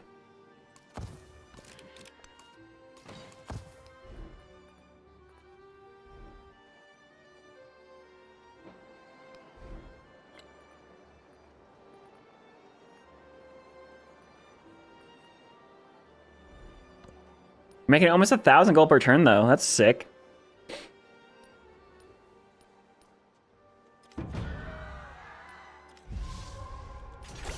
We annihilated. All right, radio took... That's the first technology that took us 2 turns. I could master radio to get culture here. I might actually shave a turn off of one of these as well. What is it? 2,800 science, though. That's a lot of science. I don't know if that's going to shave a turn or just spend an extra turn for us.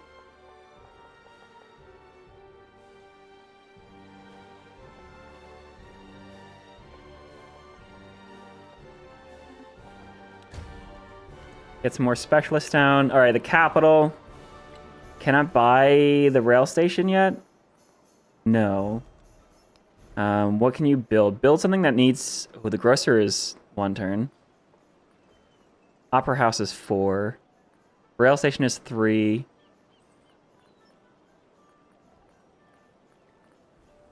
Oh, wait, you have the aerodrome. You can do the transoceanic flight now. 3 turns to build. Oh, shoot, I forgot about wonders. Eiffel Tower would be a ton of culture. Battle Sea Power Station on Japan? Receive a 2nd naval unit every time you train a naval unit. Do you get double science too?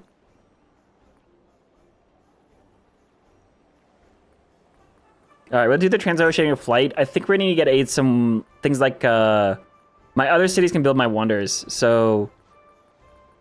Eiffel Tower is really good. 3 culture and happiness on quarters in this city. Yeah, that's really good.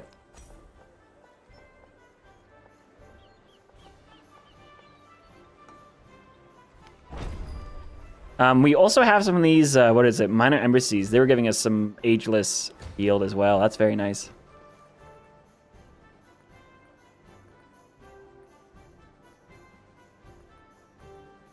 So I never built my schoolhouses yet.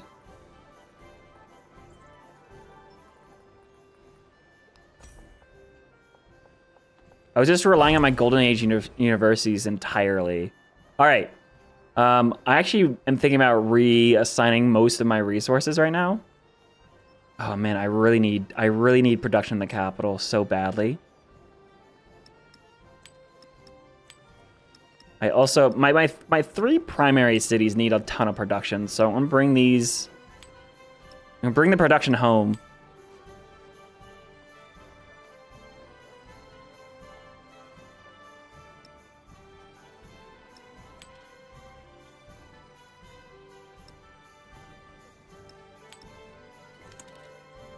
There.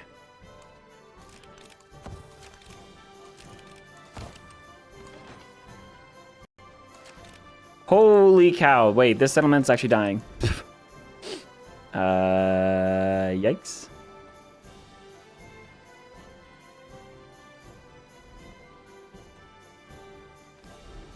This city dies next turn if I don't buy something. Okay. They're all tier 2. Buy a rifle infantry here. That means that city, because that town's going to survive.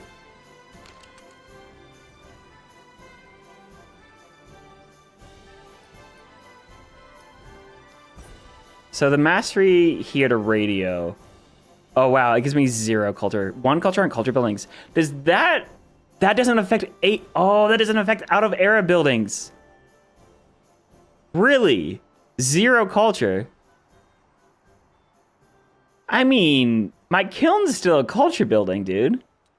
Oh, that hurts so bad. Okay, fine. I'll skip it.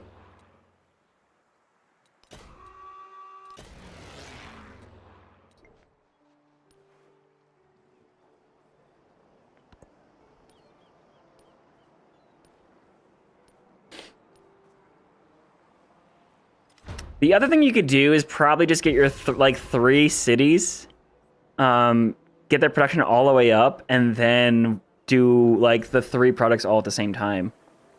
That is possible. All right, we're just gonna put a specialist down here on our next unique district. Let's grab that resource as well. No bonuses are given to outdated buildings, only current age and ages. You know what? That's fair, actually. Now that I think about it, I just didn't know, so I feel hurt. But that's 100%. Yeah, that's how it should be.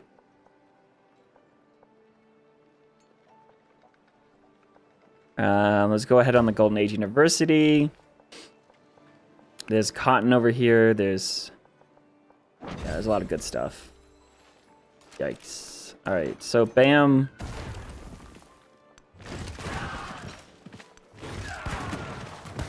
You need to stop, speed that up. Shaves 4 turns off of befriending. Let's get another science boost. Oh, that's why we were out of celebration.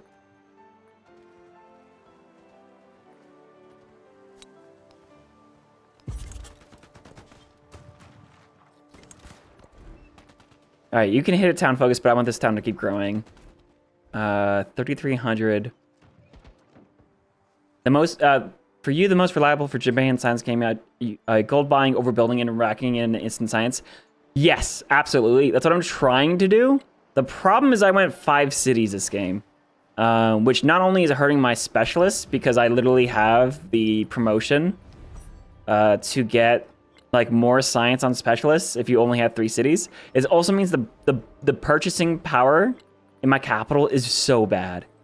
I have 197 production, but to gold buy is so expensive. Because I have 5 cities, which means every building is 50% more expensive. On top of the fact that there are... I don't know how many buildings in this city, which is 5% each. So they're all very expensive. They're very expensive to gold buy. And I want to gold buy in the capital, because the capital is just bottleneck. It has too many things to do right now. That's 4 too many? Yeah, probably. Yeah. I didn't realize that.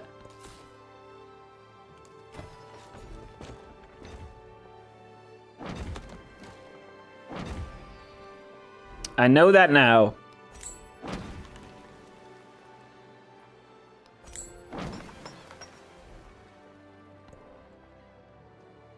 It's pretty crazy, though.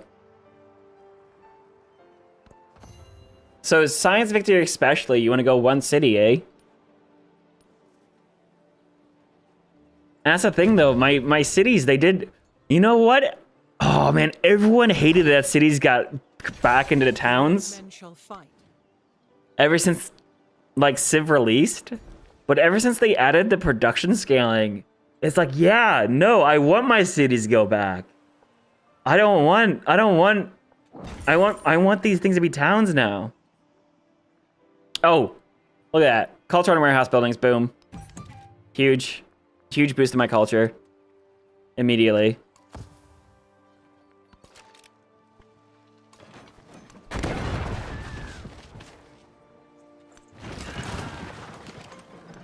Alright, we're pushing through here. That'll be fine. I can even speed this up one more time, I think. Oh, it's only one turn faster. Alright, I think I need to get my endeavors back. Probably. Worked for your fastest pre-patch turn 12 standard. That's phenomenal. Alright, 4,000 gold. Rail station. You look at that, 3,948 gold on online speed. But I can double overbuild buildings here. Which is actually really good for me. Rail stations don't have adjacencies, do they?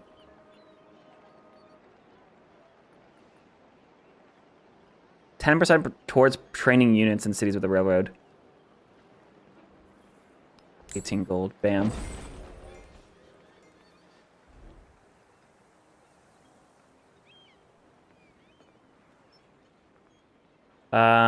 Oh, you know what that does? That opens up factories. So factories need to be built now. So that needs to go. And I need to overbuild, I guess my observatory here, because there's the 2 resources next to it.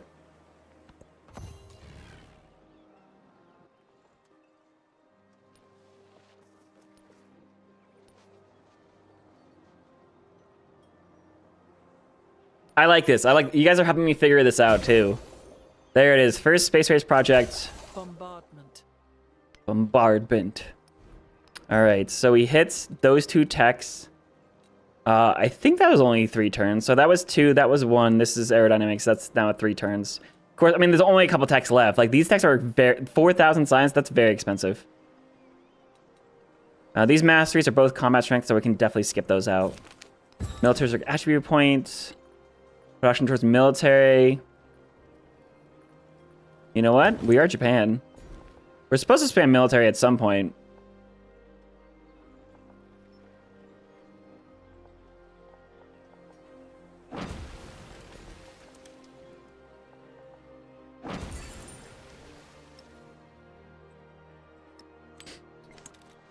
Get fish down here. All right, scientific city-state. You can get warehouse science. 25% production towards completing products in cities with a science building. Oh, yeah.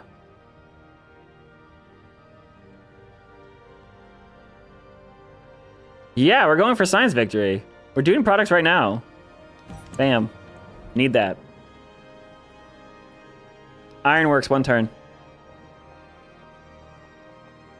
I really should be overbuilding things I don't need. Alright, and we got a squadron commander. Hell yeah, dude.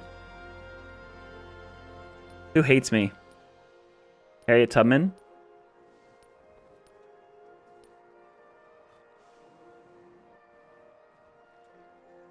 Ada doesn't hate me anymore, which is funny. London, she's England. That makes sense.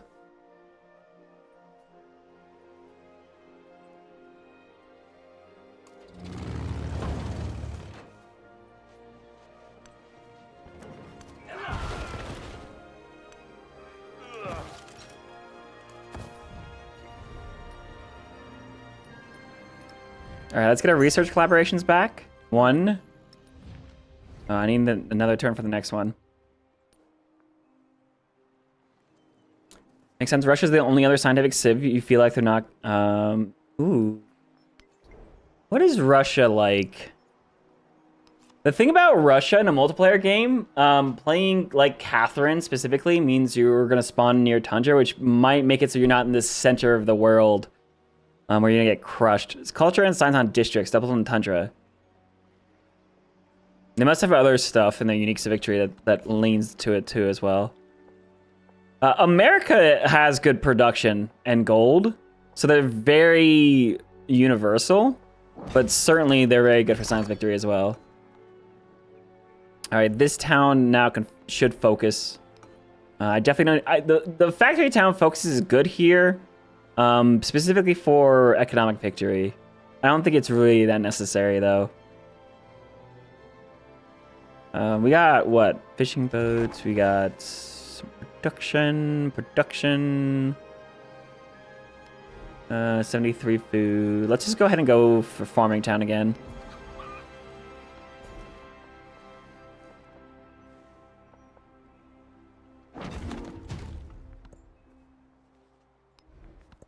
Someone's spying on me, that's fine. All right, capital. What's the capital doing? I could start spamming planes. Oh, factory. Oh, we finished the factory. Oh, hell yeah, dude. Oh, yeah. All right, which factory resource do we need? Trading naval units for citrus. Cocoa is happiness. Coffee is constructing buildings and wonders. Probably that's so much. Holy cow. Land units is cotton. Holland is culture. Oh, you know what? Oh, hell yeah. My, the city that's building Eiffel Tower already has 70 culture per turn. It's amazing. So that's definitely going to be where the column's going. T's I only have 2 copies. So science, but it's only 2 copies. You want to have as many copies as possible. Also, I do really want to put the rail station stuff over here.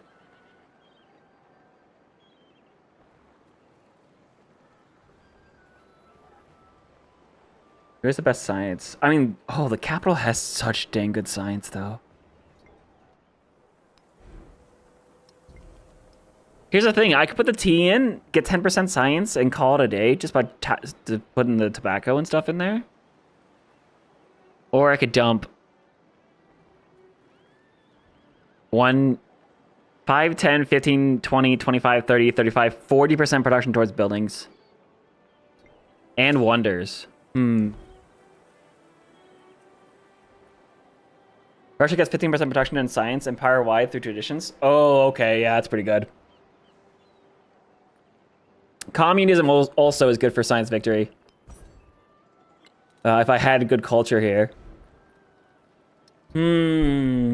I wonder. Do you just beeline... Okay, the reason why we like Benjamin Franklin so much is because he gives production and science boost. Production is king because you need production to build anything to get any yield.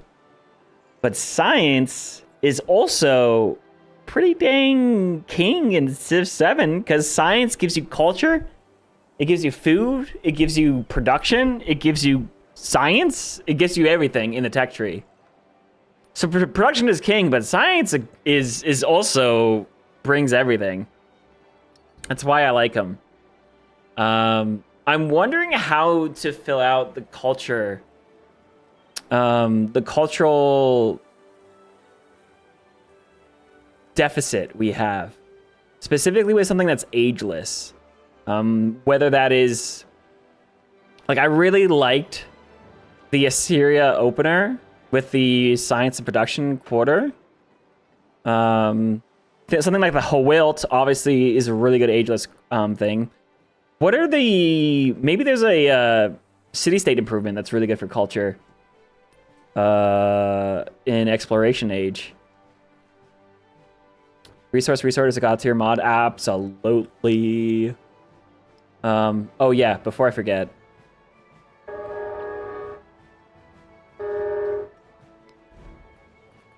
Oh, you just got so many things to build here. Yeah, okay. I'm gonna go ahead. I'm gonna pull out the wine. The wine is going to my other cities. So things like my whales and my ivory. I have so much need for coffee. Dude, I freaking love coffee. It's literally all coffee.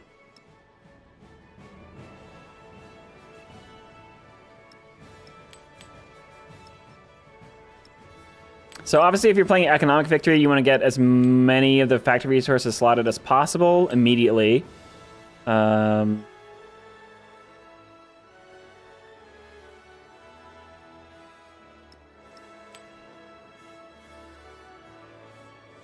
should do.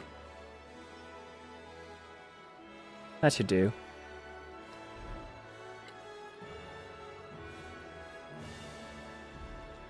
And now the capital can just go really hard on building buildings. So things we need, Opera House. We're gonna start overbuilding.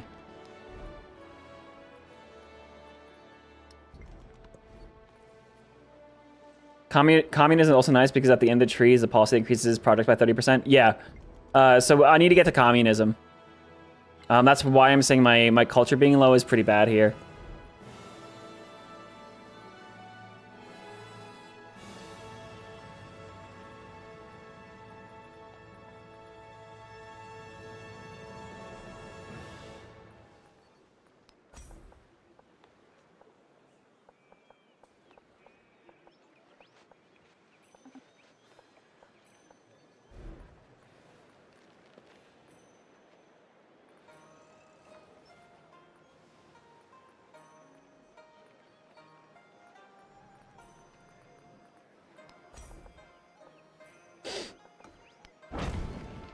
All right, we'll get a culture building over here. That's going to go ahead and get a specialist over the mosque. So the reason why I went for so many cities is because I was trying to lean into unique quarters, like really heavily. But maybe you still only go for the 3. Now, something that's interesting is if you have like something like Augustus and you can buy culture quarters in cities or in towns, or you're playing like Carthage. There's ways to get like more stuff, which is really good. All right.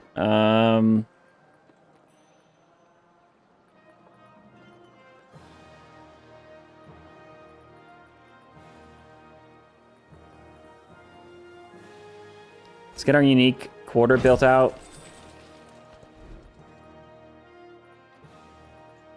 There's that little bit of culture, unique quarter built out.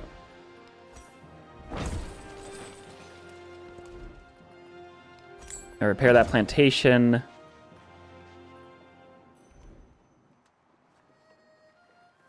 All right.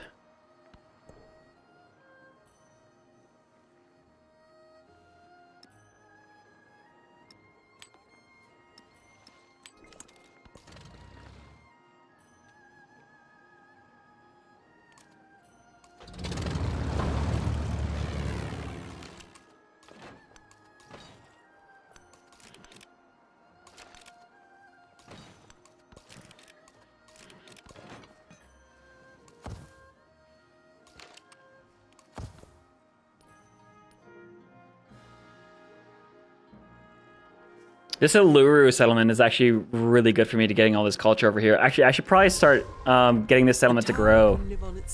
Oh, Eiffel Tower, let's go. Humanity is born. Aerodynamics unlocked. Yeah, this settlement's gonna go back to growing. I want to get this culture stuff going. I can even buy it a grist mill and a grocer to work these culture tiles.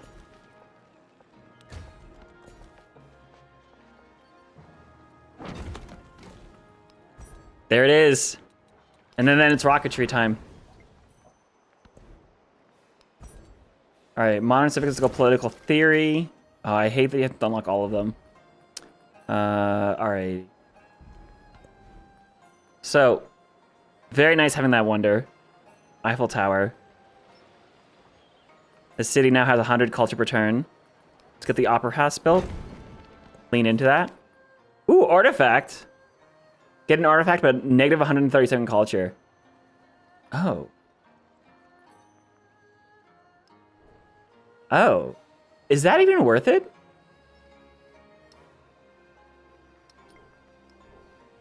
How much culture per turn does artifacts give? I don't think that's worth it. I don't want to go backwards on culture. Huh.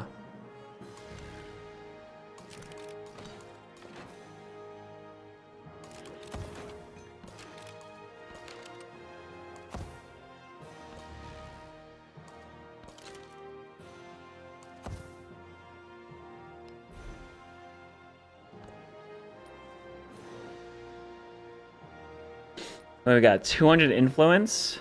Looks like some of these city-states are going. There's a scientific one over here. I'm looking for a culture one. Let's befriend these guys and also speed it up so it's only 5 turns.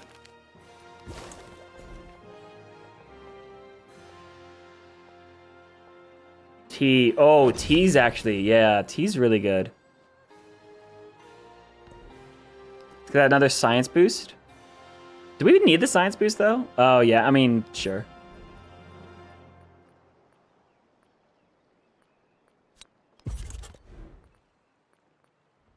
This town could focus, but I don't want it to yet. It's got to grow. All right, 2,500 gold. Ooh, that's actually gone.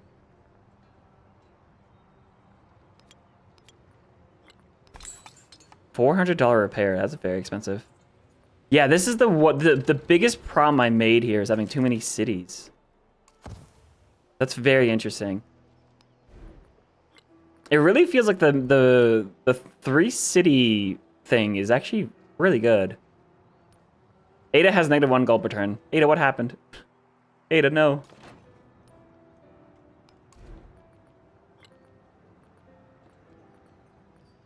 Now, of course, I completely skipped my schoolhouses because I was working on production first.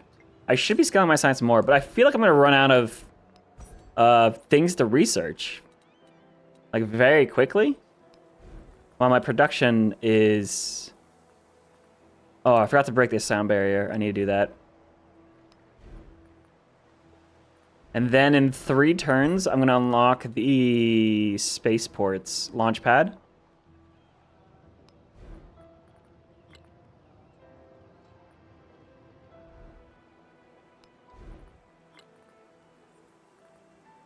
I wonder, does that mean you want to try to focus, like, one production?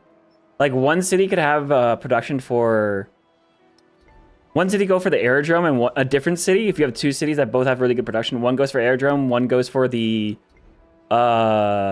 spaceport. Considering buildings will increase the cost of the next building. So building a spaceport in my capital is actually very expensive. I don't know.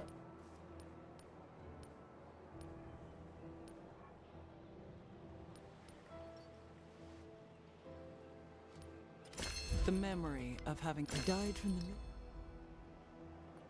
Land Heritage is a good card. Social Science is actually pretty good too. Oh, Humanism. Humanism is great. That's a lot of culture. And I have plenty of happiness to get away with it. Start 8 Mac Endeavors. Okay, I can do that. Here's collaboration, local festival.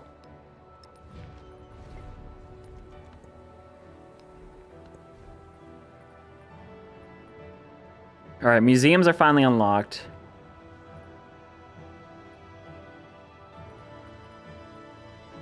So you need to have a rail station to get a factory, eh?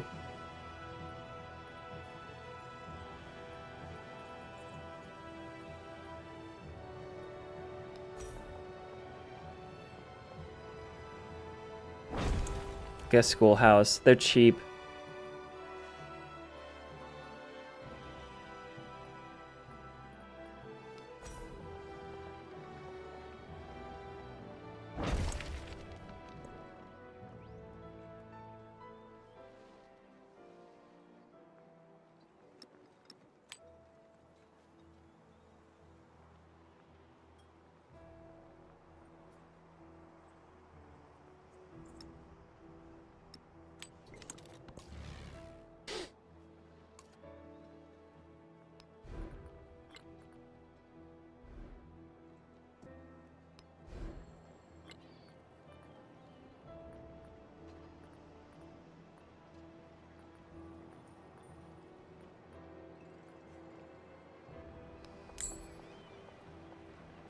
I need to overbuild. Buy a museum in the capital.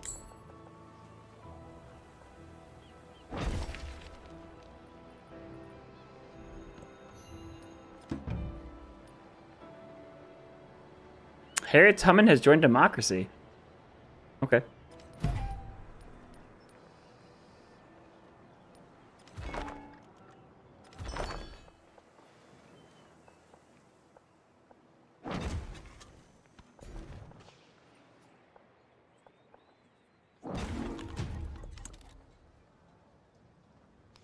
Yeah, people are stealing tech from me. That is fine. That's something you don't really worry about too much, I guess.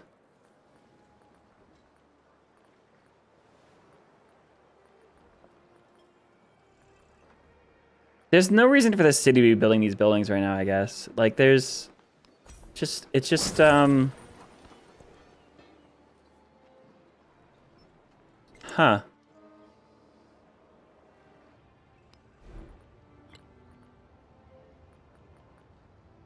Rail station, 3,400 gold. Buy museum.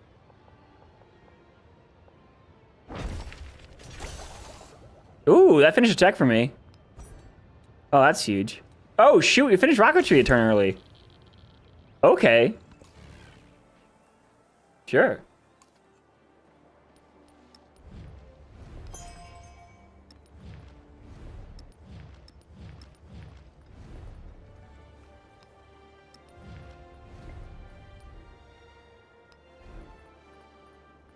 So that means you need to then build a launch pad.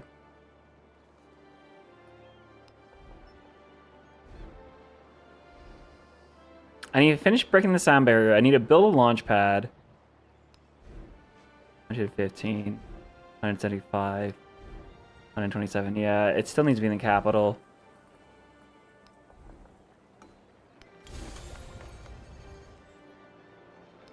I can just overbuild this, though. I'll put it here next to the capital. Oh,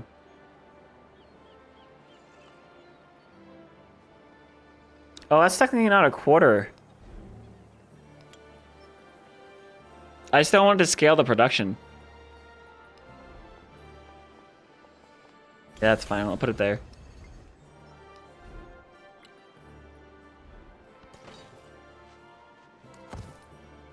I think these towns could actually focus. I need mining towns really badly. Except this is a lot of food. Oh, production. Quarry.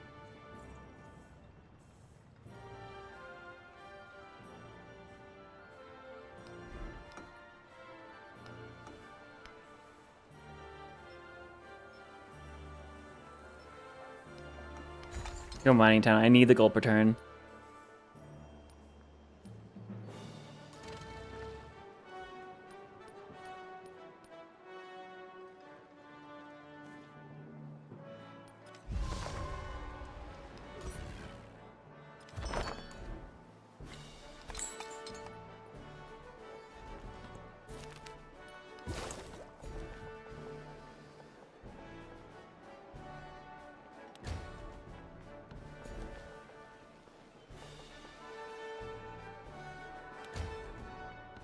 Specialist on unique quarters.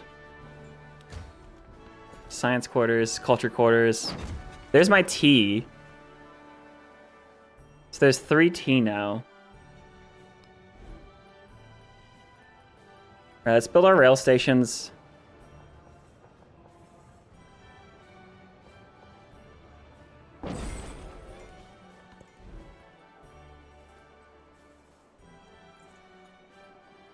And I don't need launch pads in multiple places, so let's go ahead and get those ports built.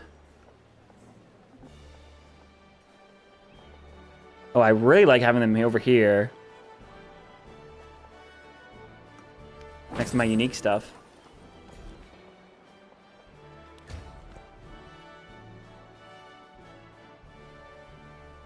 Is there info on who is going to play CivGive? I don't know if it was announced, actually. Let me see. Who has announced their participation? So I know... Oh, here's probably the easiest way, actually. If you go ahead and go to the Tiltify link in the YouTube description, or by doing CivGive, you can see my Tiltify page. But if you go to the CivGive team, this is all going to be public. Yeah, it looks like so far the people that have announced their runs, myself, Sassy Gamer Lady, not Daily Civ 7 News, being the new one joining us this year. There's Snagabus, of course, and Raising Zozo from the CivShow. Inquisitive Otter is joining in the main cast this year. And coming back, as always, fabulous Van Bradley. Looks like that's the only people that have officially started their campaigns. So I want to leave the ability for people to announce their participation on their own, I guess. So unfortunately, that's all I can say, I guess. But I also don't think it's a super big secret, but... Yay! Wait a second.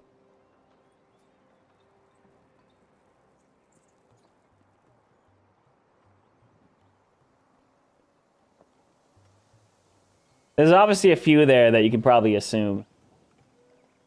But I do want to leave... Oh, sorry. I was going through someone's Discord and I just saw that. Oh, gorgeous. Yeah, I think I need to let people announce them on their own, I guess. Is Moy part of it this year? Moy is no longer part of the CivShow. He had to step back. Now, the CivShow, Moy wasn't involved in the CivGive last year. He gave his everything when it came to CivGive2023. That was a massive event. It had literally every single Civ creator you could think of. Not only was it like the 10 players, but each player had 2 other people that were part of their team. It was a massive, massive event.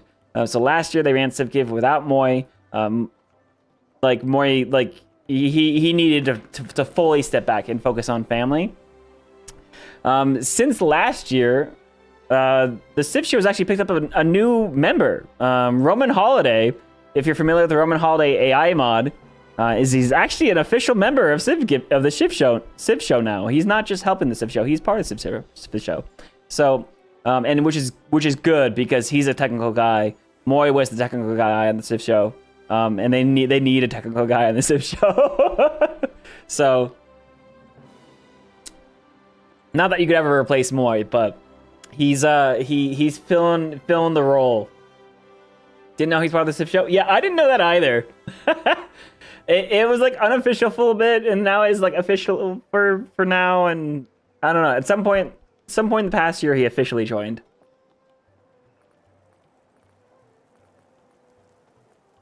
Hey, G.A. Jones, just lurking. All right, hey, I appreciate you, buddy. Laboratory, science return 3. Boom, boom. Do I need more? I don't need more science though. Science is just bragging at this point. I guess we go rail stations and factories.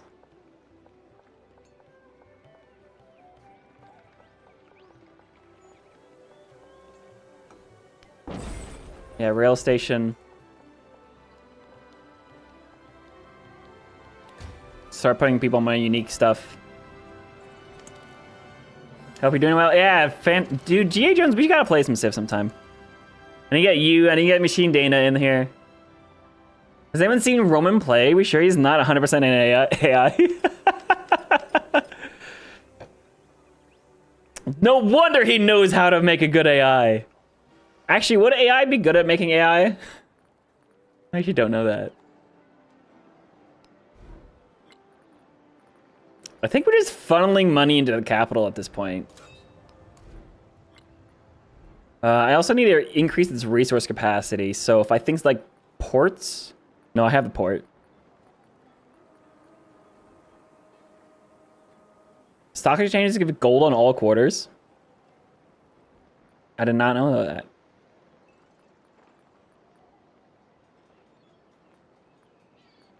I guess I need gold by the military academy in there.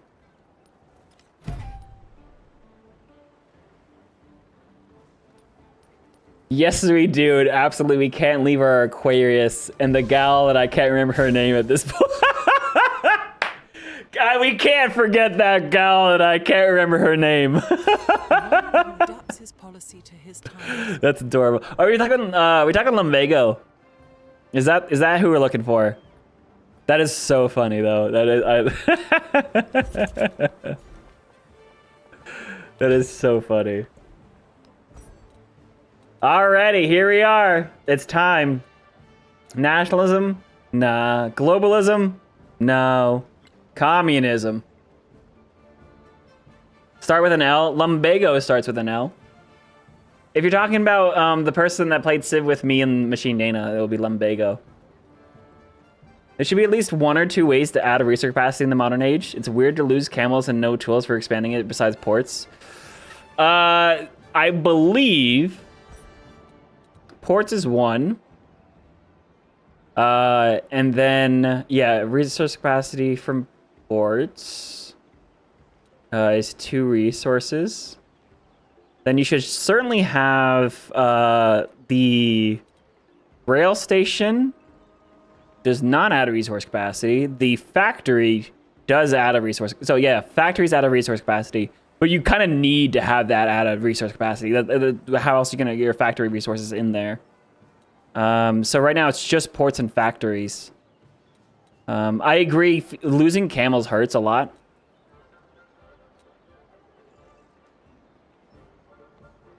I'm surprised the stock exchange does not. But laboratories give science in all quarters? Oh, yo, I didn't realize that. Oh, schoolhouses give science just like any other science building, but the laboratory, it has a bigger base science yield, bigger production base, but science on all quarters? That's actually a really big deal.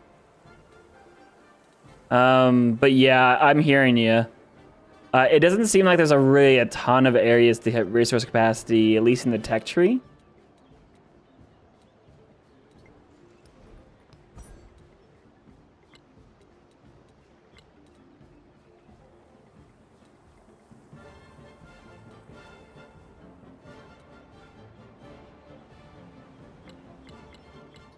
Is that why it feels so bad to lose camels?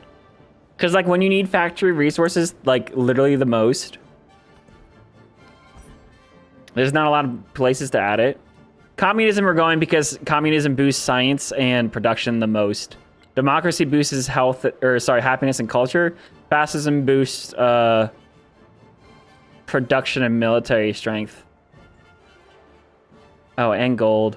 Yeah, communism's a good science one, though. Expansion is attribute point and scientific attribute points. Hell yeah.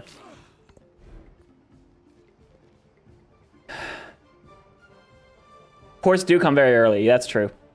So, I mean, so what you need to do is you need to have your ports, but you also needed to have where you get, wait. So antiquity, you get your forced resource capacity in your market, but you lose that capacity on the age transition. Same thing with the bazaar. Now there is the wharf. Does the wharf give you anything?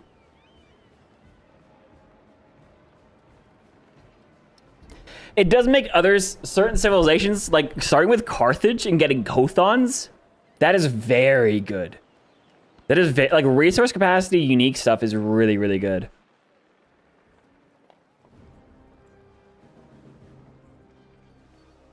It just feels weird to going backwards and have no flexibility or some little clever way of adding it a slot or two. Maybe some temporary deep. Oh, I think there's also town focuses, but that's not cities. A temporary depots policy card. That would be nice. He's also really confused at first about warehouse buildings because you assume the warehouses, you know, stored resources. Oh, that's funny. I like it for in the immersive historical change. Global trade means not that coastal cities became way more valuable. Yeah. There's so few resources in Modern that you basically have to choose between factory resources and everything else. Yeah, that's literally what I'm doing right now. You're cool with ports being strong, but there's got to be more than one way. Yeah, so you would think that the gold building, the gold land building, right? Your tier 1 gold building is now coastal. It's port. Your tier 1 gold building always gives you a resource capacity, whether it's your market or your bazaar or your port.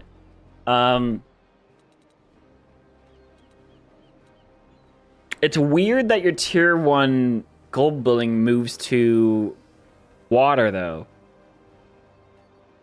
Because you can't overbuild your bazaar. You have to wait till your tier 2 gold building, your stock exchange. And the reason why I'm saying stock exchange is tier 2, because the laboratory is definitely tier 2. Because the schoolhouse is tier 1.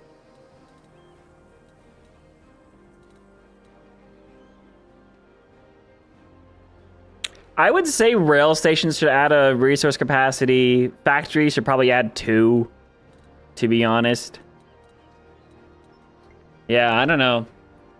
It does seem like they could add more. Overbuild with a department store.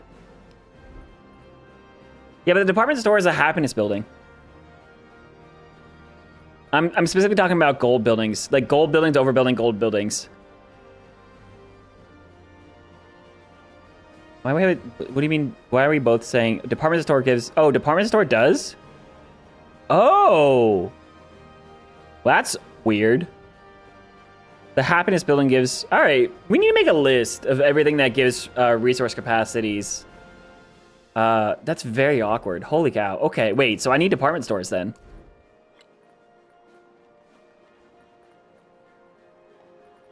Oh, I can gold buy my military academy. Hell yeah.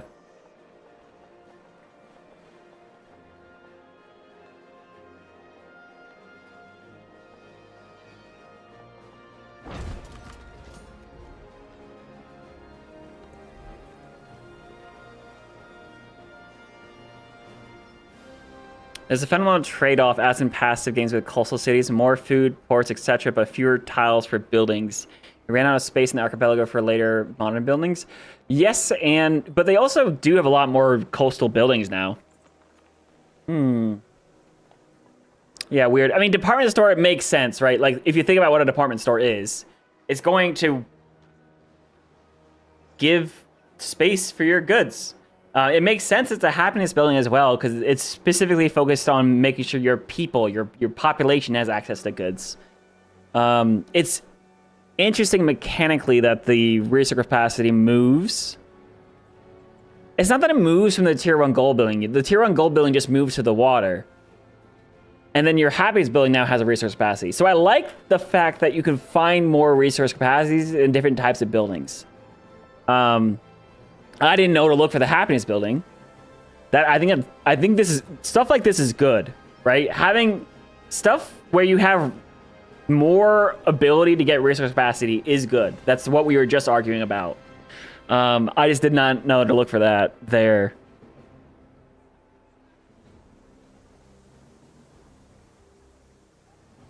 Yeah, you never think about your happiness build because you're already overflowing with happiness. Yeah. It does sound a lot like Interstellar, I'll give you that for sure. Influence buildings, that's fun.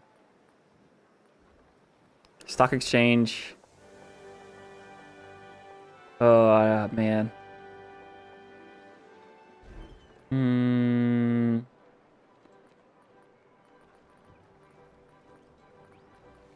Tenement. Gives happiness on quarters. This is so interesting.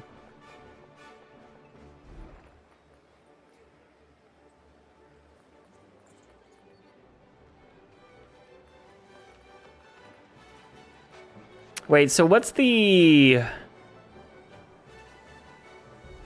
Oh, right, the Opera House is in line with the laboratory and stock exchange. It does not give you culture on quarters, though. I guess it does give you influence.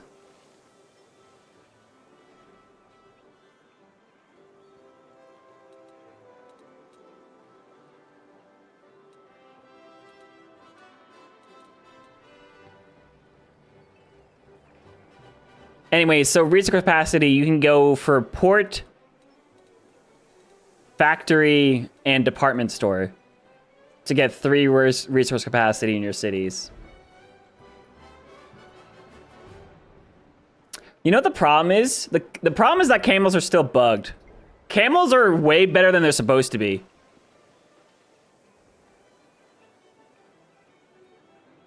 So we're all super reliant on camels. You know what camels does say? It says increases the resources that can be assigned to a city by 2. But it gives you like... It gives you 4. Have you noticed that? When you put camels in... So if it increased the resources that a city can be assigned by 2, then it should include the one that it's already in. No. Capacity by 2. It increases capacity by 3, doesn't it? Anyways. Have that bug? No, I mean, just in general. Am I thinking about the wrong one? I can't really show it here. I've done in the past, though.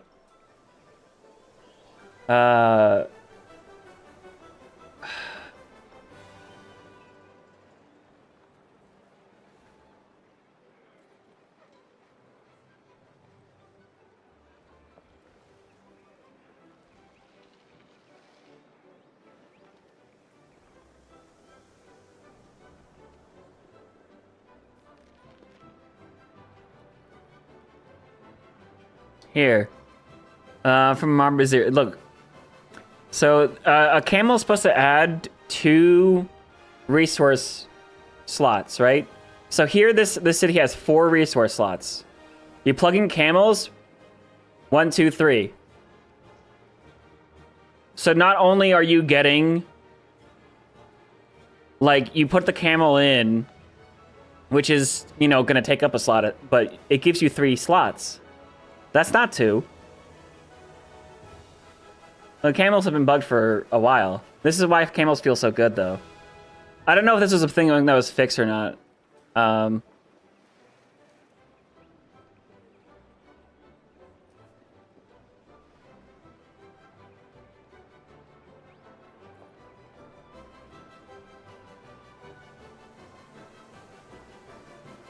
Takes up an existing slot and then adds 2 more, but there's 3 here. Look, takes up an existing slot and then added 3. So it goes from 4 capacity to 7.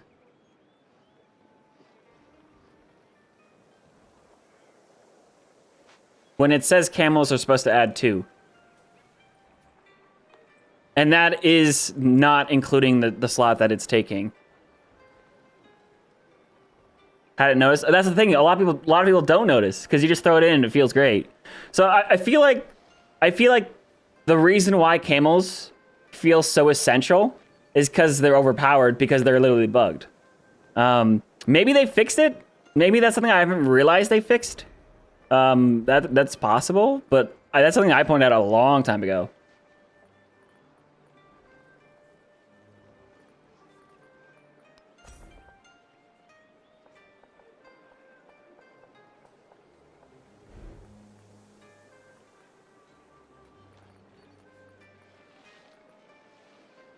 Yeah, this production scaling is really making me prioritize what to build. Ooh, culture and gold for every city that you're Susan of. Oh, these wonders are so cheap. Holy cow. Let me get those.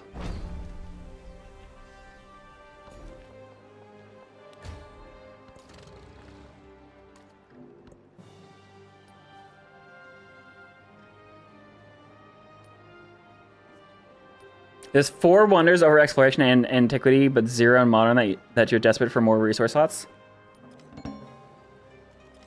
Scientists are not dependent on the idea.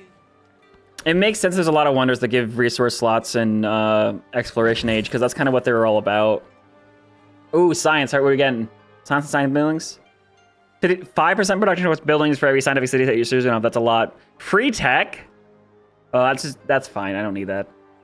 Let's get the production bonus.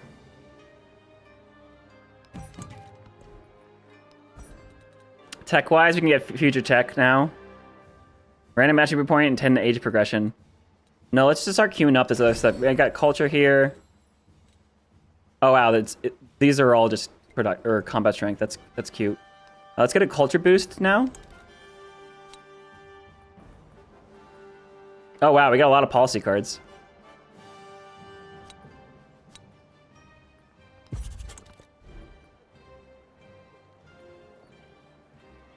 All right, so we are working on the launch pad.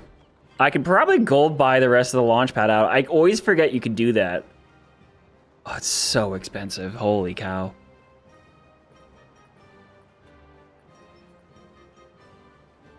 I guess we get rail stations next.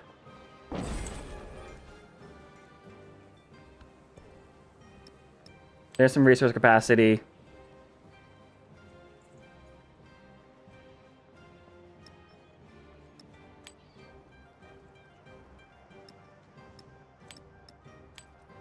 Give them all the wine.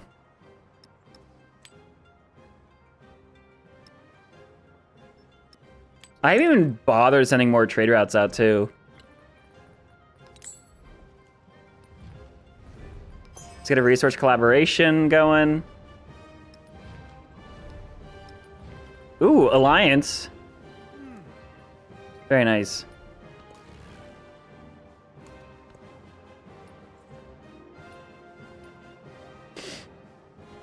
Now, one turn until radio 2. Oh, wait, we can do the Manhattan Project, can't we?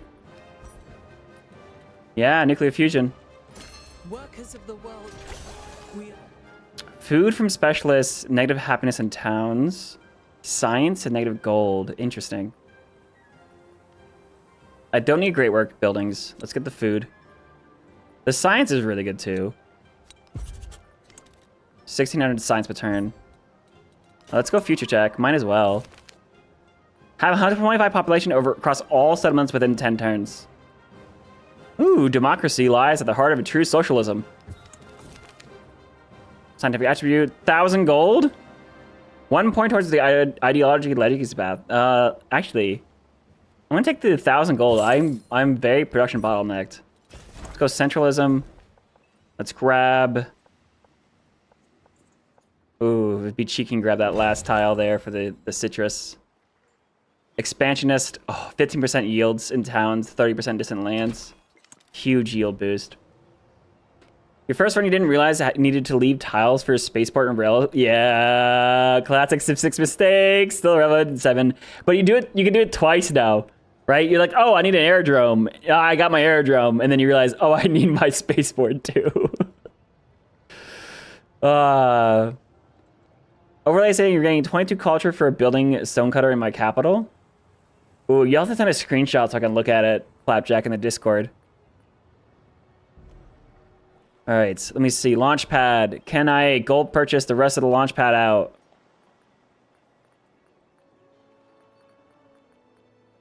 Hello?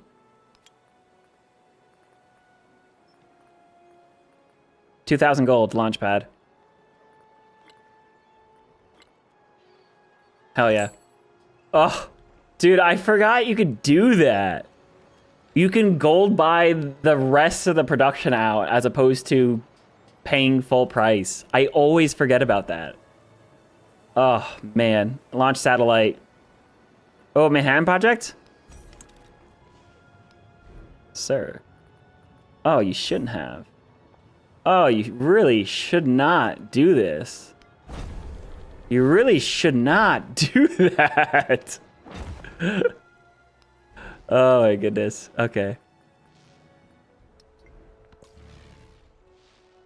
Tech tree. Getting nukes. Alright, so best trade route. Wow, these trade routes suck. I guess this is why you need colonies to go get actual trade routes with people. Oh, or also just actually see them.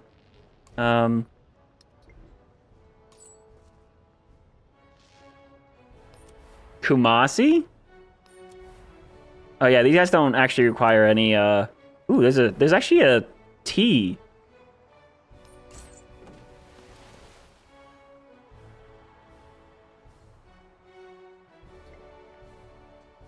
I can't believe how small the the UI is for this. This whole thing needs reworked. And that's even with a mod. Overbuilding Hawilts? Oh no! Oh, that's why you're... The rain breaks Wait, through what? an ill-thatched house. So passion penetrates an undeveloped mind.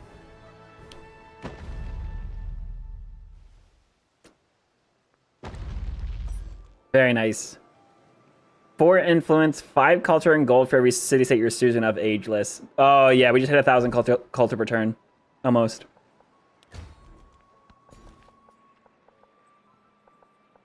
Grab a coal. 6 coal? Hell yeah. Oh shoot, that gives me 60% production, doesn't it? 60% production towards rail stations and ports. I forgot about that. Hinder military production? Bruh. What? What are you doing? Ooh, scientific point. Bam.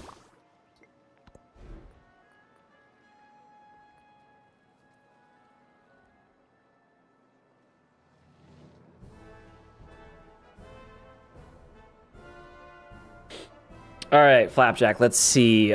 Stonecutter says... You're getting 22 culture for building a stonecutter in your capital while overbuilding Hawilt. What?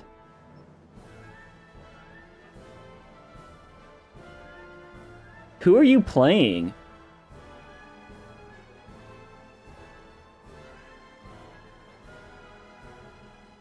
So I'm guessing this is so your exploration era. Oh, Chola. Yeah. Do me a favor, hit the space bar and show the yield details. That'll explain a little more detail about what's going on. Cause yeah, that's really funny. That's very weird.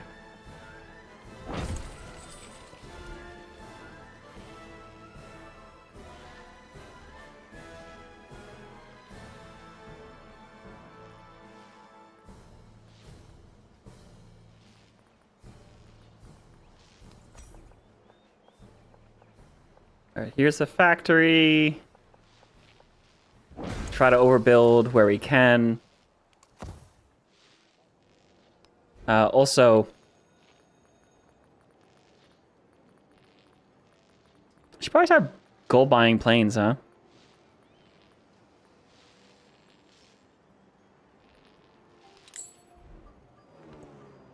Meow. Need a second to reload. Oh, you moved on already?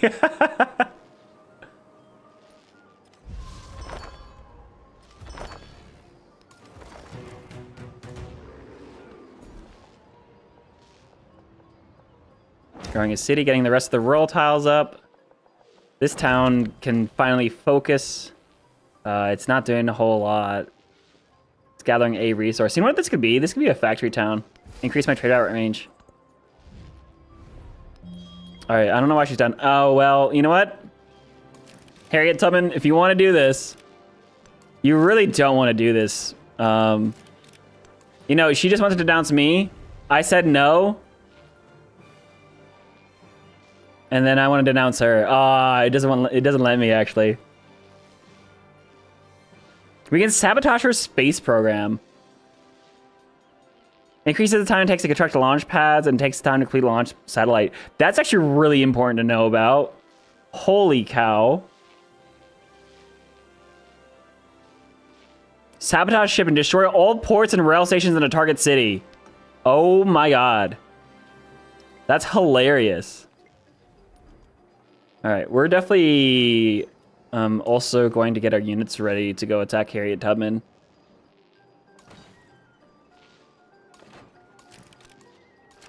Because she's literally asking for a fight.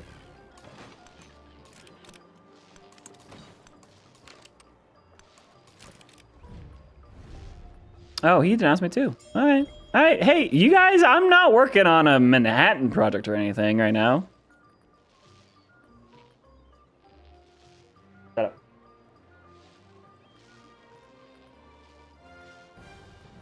Factory.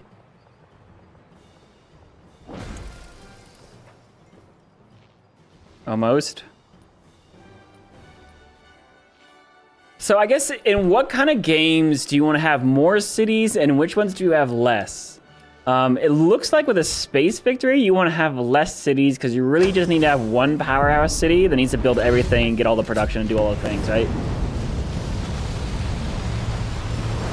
Yo, let's go! Bro! Oh, oh, oh, there. Where'd it go? It just phased through the world. This ain't no preserve build. Hey, hey, hey. What are you referencing? Are you talking about something? Are you talking about last year? Those preserves were amazing, okay. Yeah, a little bit of a challenger moment there for a second. All right, so the satellite's done. No comment. Oh my goodness. Hey, look, 4 turns till we win. 31, okay. So yeah, wow.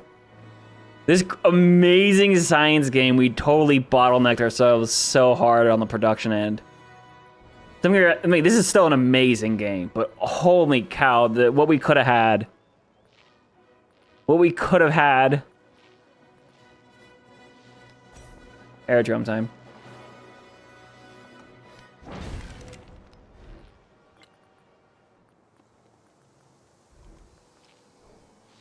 All right, we have another factory. That means I can remove some of these resources.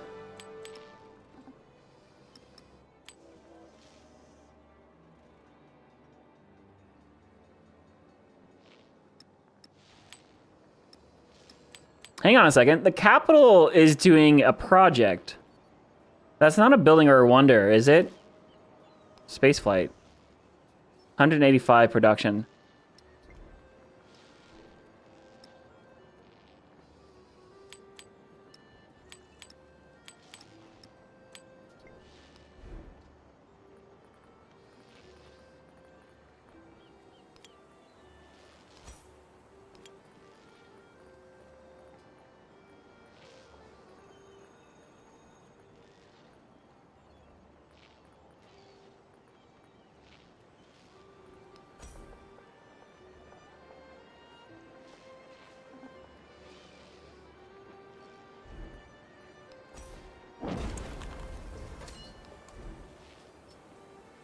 Doesn't say. The UI doesn't update. Gosh dang it.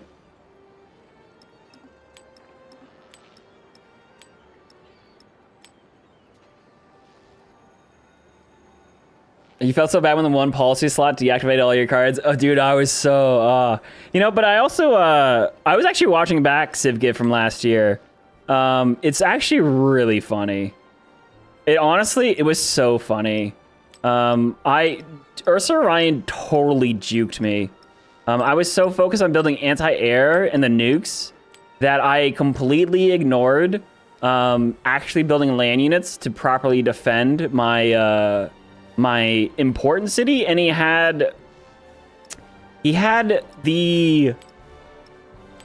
went ahead and put his all of his some of his military like in Mexico, so I thought he was going to invade me from there. I thought for some reason, because, you know, you could only invade from the land, that my coastline was fine. I had built some ships. My ships were gone at that point. And yeah, he totally faked me out. And it's really funny. It's so funny, because, like... he just got me. Of course, that was like, you know, 7 hours into a Civ game, so I wasn't quite thinking straight, but it is funny. It's real funny. The diabolical feint. He even said after the fact that he was like, I was so hoping... Because I said, like, dude, you just totally chicked me out. And he's like, I did. That was the goal. I was like, man, okay. That's so funny.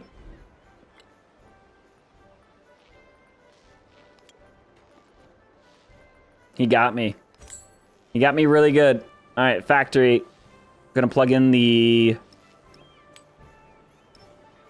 call-in. Oh man, so good. The stats, dude. All right, all of that production here, and then I can dump the whales in here. That's got a bunch of coffee, and it's gonna work on buildings. You got ivory here in that city. This can go down here. Honestly, let's just get the pearls in just so that they're not sitting there. All right, cool. So we have cities that giving boost to science, boost to culture, and boost to production towards buildings and wonders. That is actually working the Manhattan Project. That's amazing. That's amazing timing for that. I appreciate you being such a good sport about it. I'm like, yeah, I mean, it's, I am here to entertain. I absolutely am the type of player that can get wrapped up in the competitive edge. But at the end of the day, dude, it's a charity event. We're having fun. I'm playing with like my favorite Civ creators.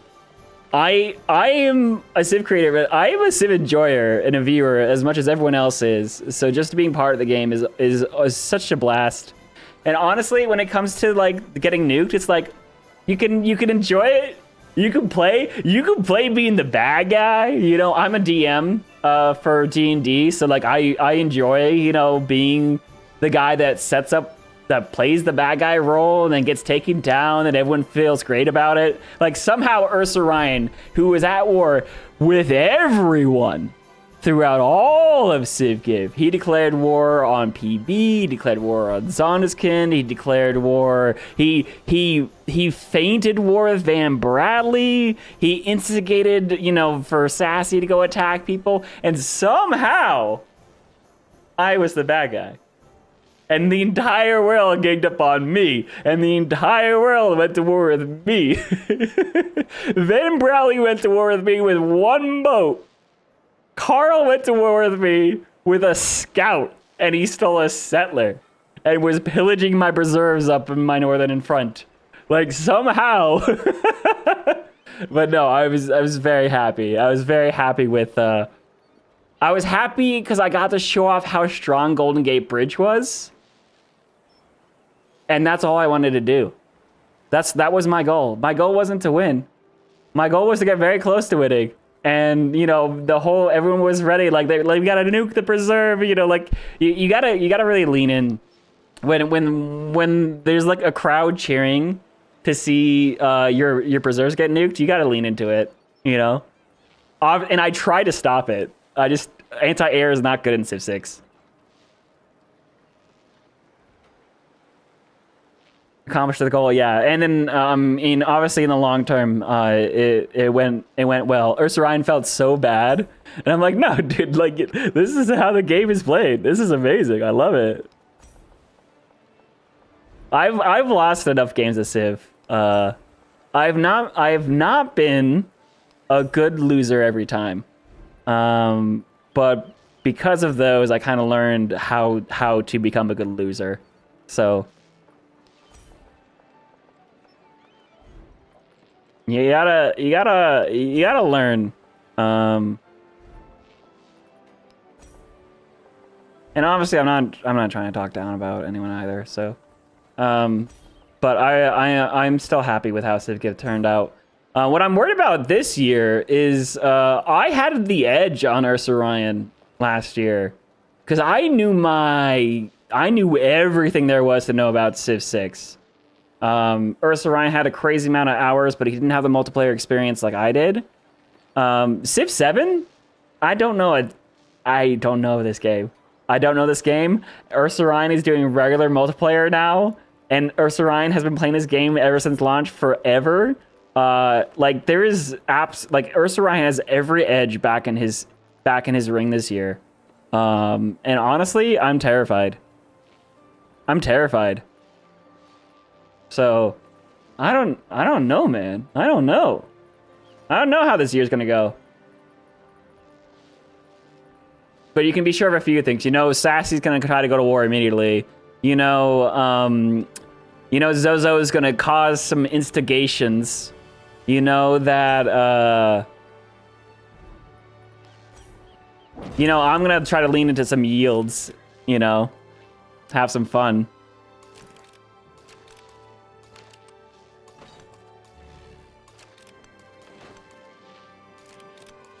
You know, Van Bradley's gonna be there just enjoying himself, having a good time, you know?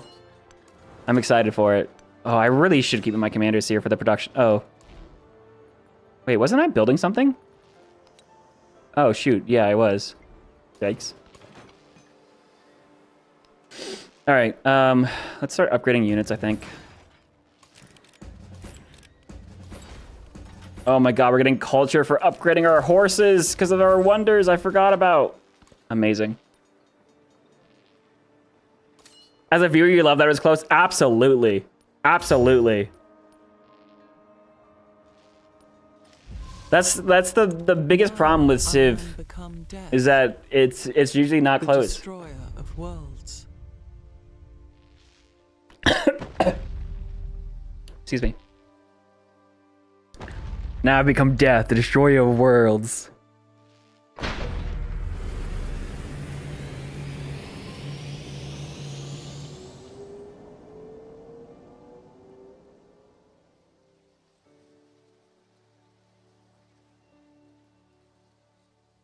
I am become death. Manhattan Project, eh? Hit Future Tech too. All right, I guess we're just gonna hit all these. Cities are growing, specializing. We still have 3 turns until victory. Does that mean I have a nuke now?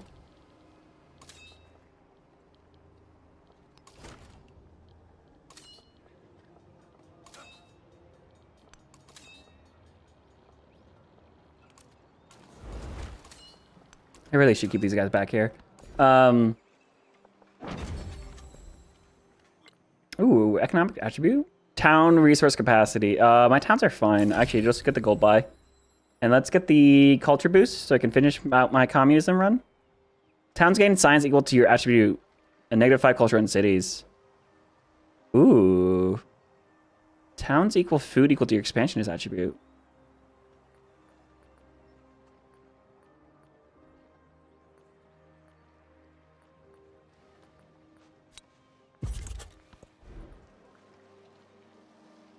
I am death, destroyer of village, chokes to death. Oh, man. Commit to the bit, absolutely. All right, well, we only got a couple of turns left, so.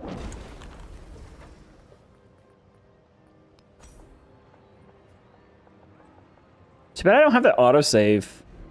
Oh, shoot. Do I need build nuclear weapon? Only 3 turns. No.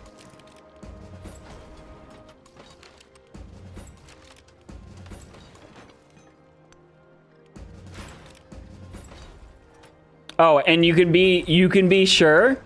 I don't know who's gonna do it, but this year at CivGive, there certainly are gonna be nukes. There are absolutely gonna be nukes at CivGive this year. 1000%. How every good CivGive ends. And that was the other thing. It was like, I went down, I didn't go down in like the early game. I went down in a blaze of nuclear catastrophe amazingness, you know? I would have been a lot more upset if I went down early.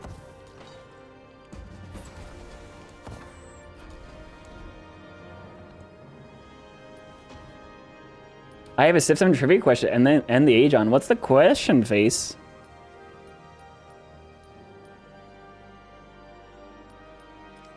$2,000 science return, 1,000 culture return. Turn 33. Very nice.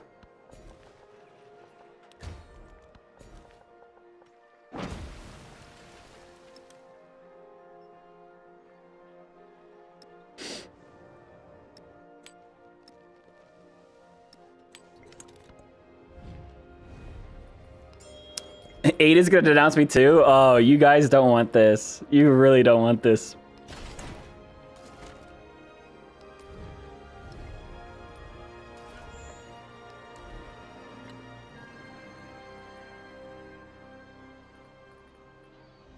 So, I keep forgetting what my ability is. Overbuilding gives me science, right? I don't need science, that's fine. I'm gonna start buying bombers. Buying units could be... Buying blades could be science, dude. That's so sick.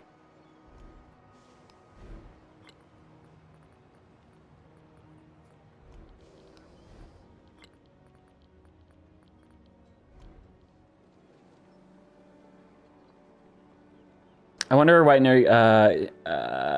attribute combination culture, diplo, eco expansions have civs in all 3 eras? What attribute combination culture, diplo, economic expansions have civs in all 3 eras? Economic scientific doesn't have any antiquity or modern. Oh. Oh, I have no idea. I'm sure that's something that DLC is gonna also roll out, you know? Oh, there's the public works, the production towards the project. Finally. Finally in there. And then I need the combat strength for all your land units in your own territory, and 6 combat strength for aircraft attacking an enemy unit engaged by a naval unit. That's crazy. Police state, 8 happiness in cities while at war. Bro, that's so funny.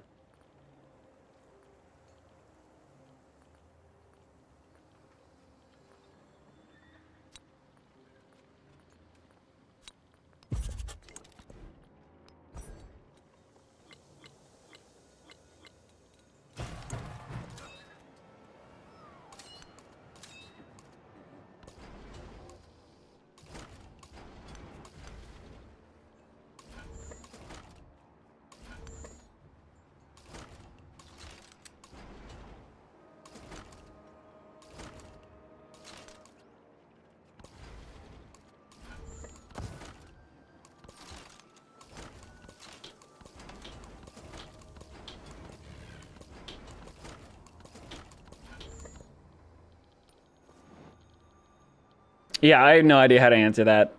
So.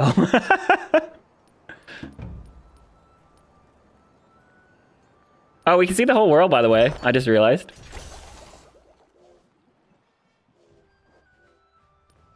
So continents and islands.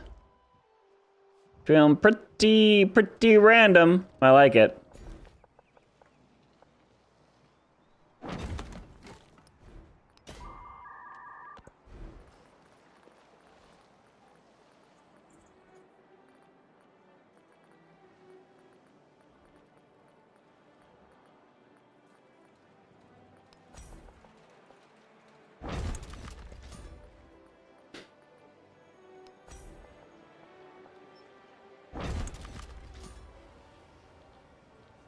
All right, we get a nuke next turn and we win next turn.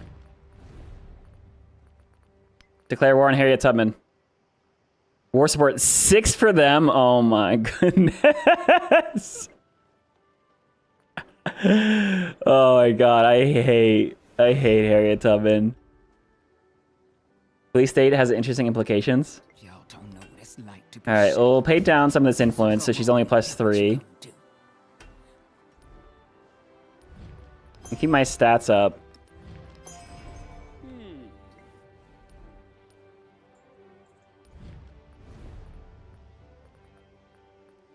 Military infiltration, sabotage shipping, sabotage space program. That's really funny, dude.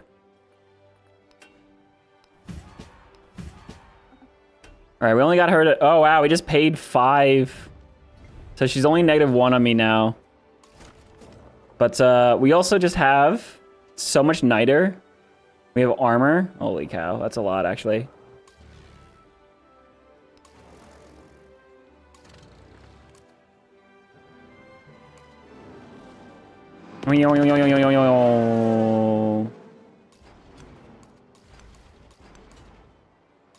Gotta roll the tanks in.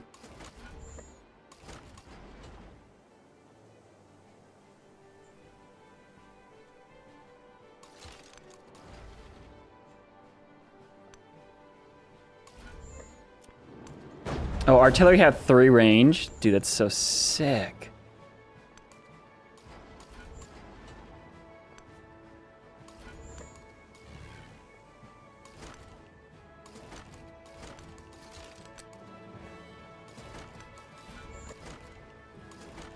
So this tank, 70 strength to the 64. Yeah, even though it's area 7. Haran's policy card, one side on all units, but 25%, negative 25% culture and happiness. Oh boy.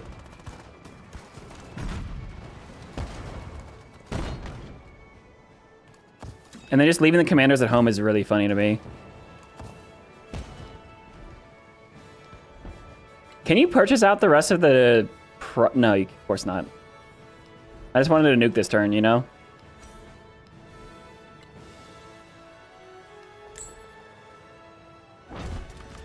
Get a military building here. Very nice. Here it is.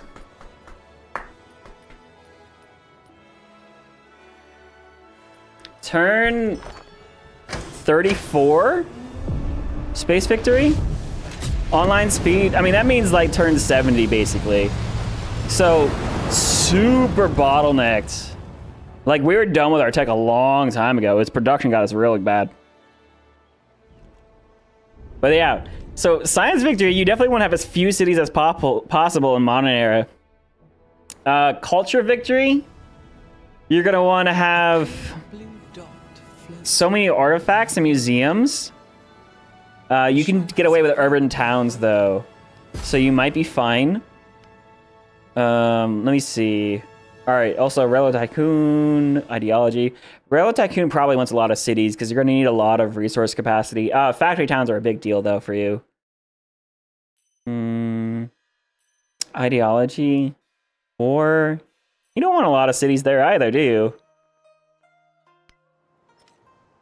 Let me think about this. Scientific, you want as few cities as possible.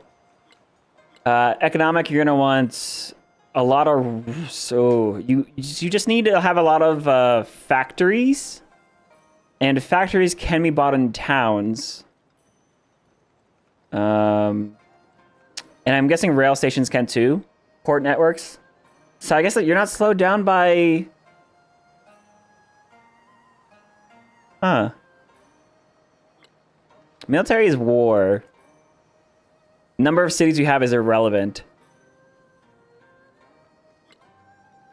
You just want to have a lot of yield. And culture is artifacts. And to house artifacts, you need to have... of course, you want to get to the hegemony. But you're going to have...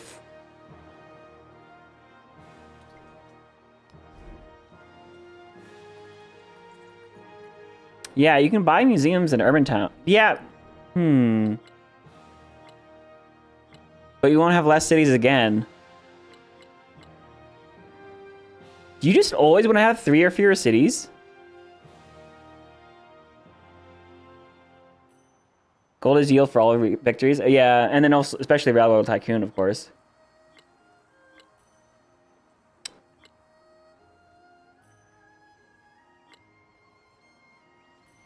BIS.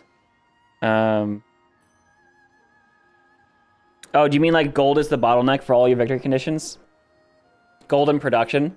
Well, so especially when it comes to the, especially when it comes down to the capstone products, they're all wonders. So it's all production based. So every single, no matter what, you have to end through production. That's one of the things I don't like about Civ 7 in terms of victory conditions. I like the fact that the World's Fair is what the capstone product is, but I hate that it functions exactly like Science Victory now, where you have like a capstone production project to do. And the same thing when it comes to Operation Ivy, the same thing comes with doing the World Bank. Actually, World Bank is not a production capstone. That is actually a movement of a unit, which feels very weird. But basically, instead of having the moving bar of tourism versus culture in Civ 6, which made speedrunning very, very compelling, now you have a capstone product related to artifact. Culture Victory feels way less fun. Way, way less fun. Also, very, very hard. Way harder than Civ 6 Culture Victory. Because everyone, and multiplayer I'm talking about. Because not only do you need to have high culture, meaning you're ignoring your science a little bit, which means you're going to fall behind in tech, and also you're going to fall behind in culture, and it's a self-fulfilling downward spiral. You're also just going to get invaded. But also, if multiple people are going for culture victory, you're all rushing artifacts, and there's a limited amount, which means the more people go for culture victory, the harder it is to get. And the crazy thing about culture victory is that when you get an archaeologist, an explorer, and you research the continent, you're not the only one that sees the artifacts.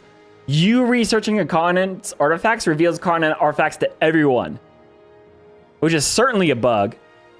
And the reason why I know it's a bug is because once you get to hegemony and you reveal antiquity artifacts for yourself, because natural history reveals exploration artifacts, a hegemony reveals antiquity artifacts, which reveals enough artifacts for you to theoretically start winning, which means you need a lot of culture. This unlocks vision for artifacts for everyone. Everyone. So if you beeline culture, you ignore all of these different, your unique civics, your democracy. If you beeline hegemony just to reveal the artifacts, guess what? Everyone else benefits from you unlocking hegemony because now everyone sees where the artifacts are and they can pick them up. Culture victory is kind of not working correctly in Civ 7 in the current moment. That is. I tried this in multiplayer. I was so mad. I was so mad. So yeah, no, you want to focus on science and production, like in every victory condition. It's crazy. It's crazy. Eco victory is a much longer military victory. Eco victory on online speed is also impossible because you would have to move your world banker to 7 other players' capitals, where it takes 1 turn to transport and 1 turn to establish every single time. Online speed, that means 14 turns after you finish the legacy point path. Like, it's absurd on online speed. That's ridiculous. That's absolutely ridiculous to try to do. By the way, uh-oh.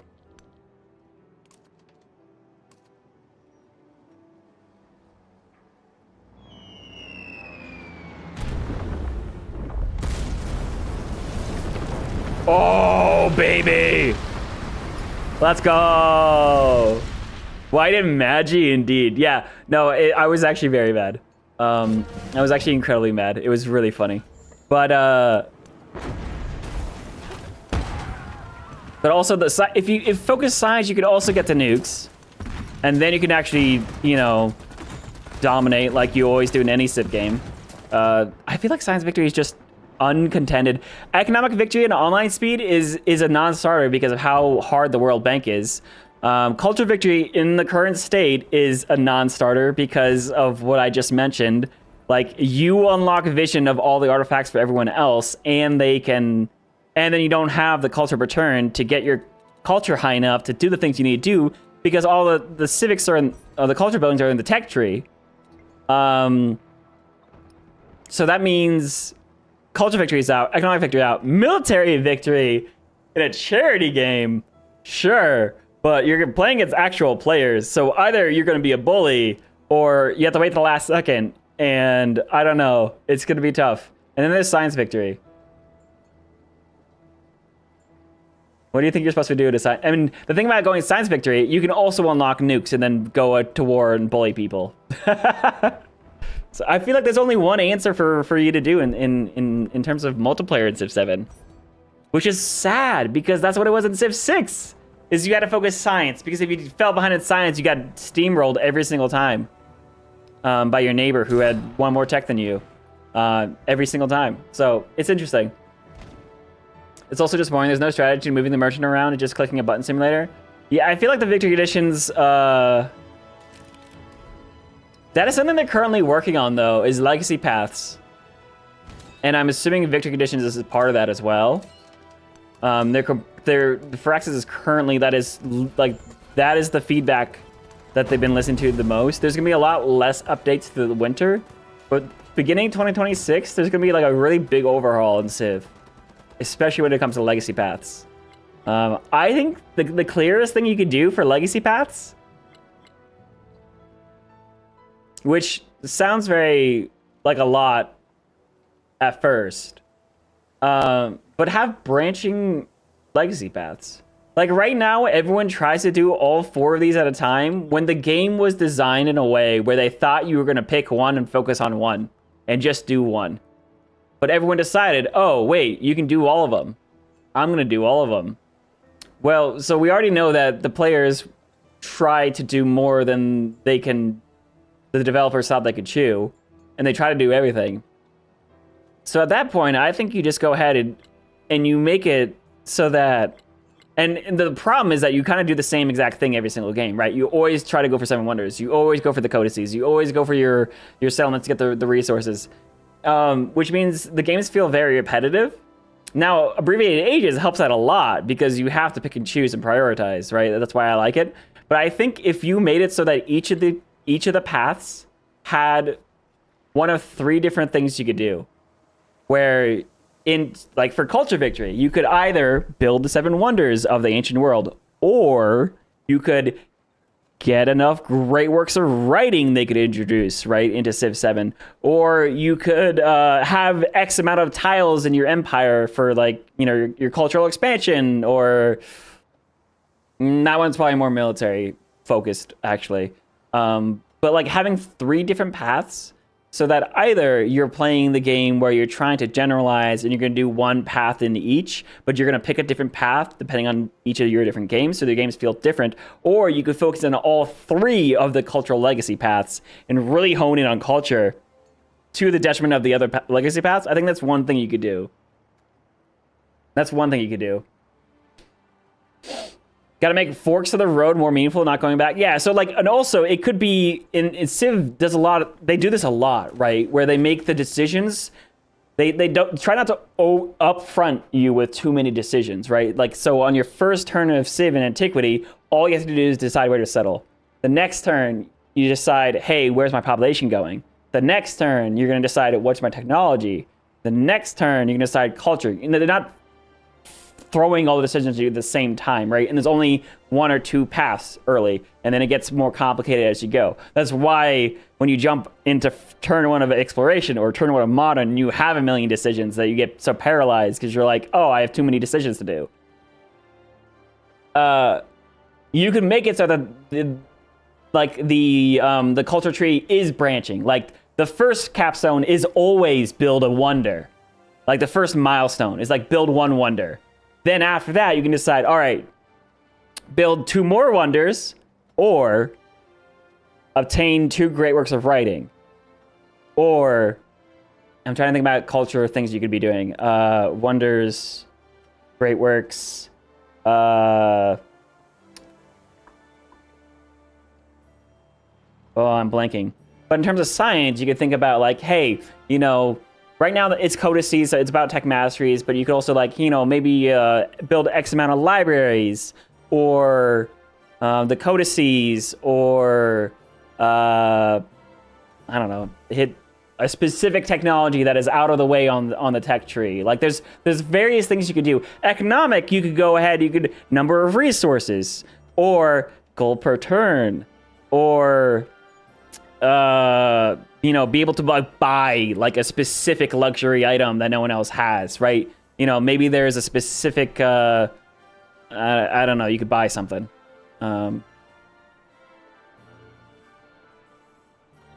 Also, bringing back great people like Civ 6 Isle. I really miss great people in Civ 6. You rush great people who works at biosphere resorts and windmills. Yeah. Like Scientific Victory. Maybe it's not about leaving the world. Maybe it's about building the technology to save the world from soda, yada, yada, global catastrophe, right? Militaristic. I like the fact that Operation Ivy is the militaristic capstone. I do. But maybe it is build Operation Ivy or capture all the capitals in the world, right? You have multiple different ways to win domination victory.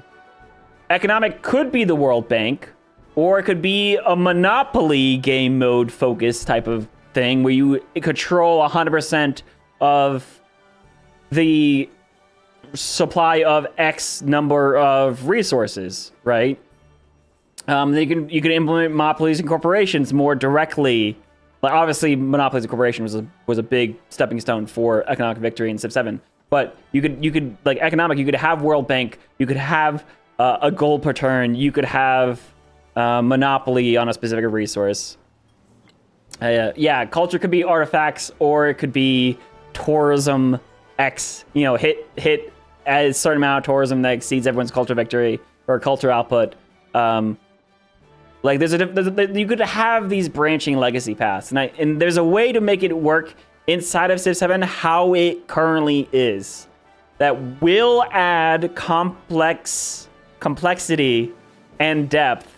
Sometimes to detriment, sometimes not. But I think the way you get around that, instead of just showing 12 legacy paths off the bat, you have 4 legacy paths. Once you hit the first milestone, then you choose between the 2 or the 3. I think that would be a good way to go about it.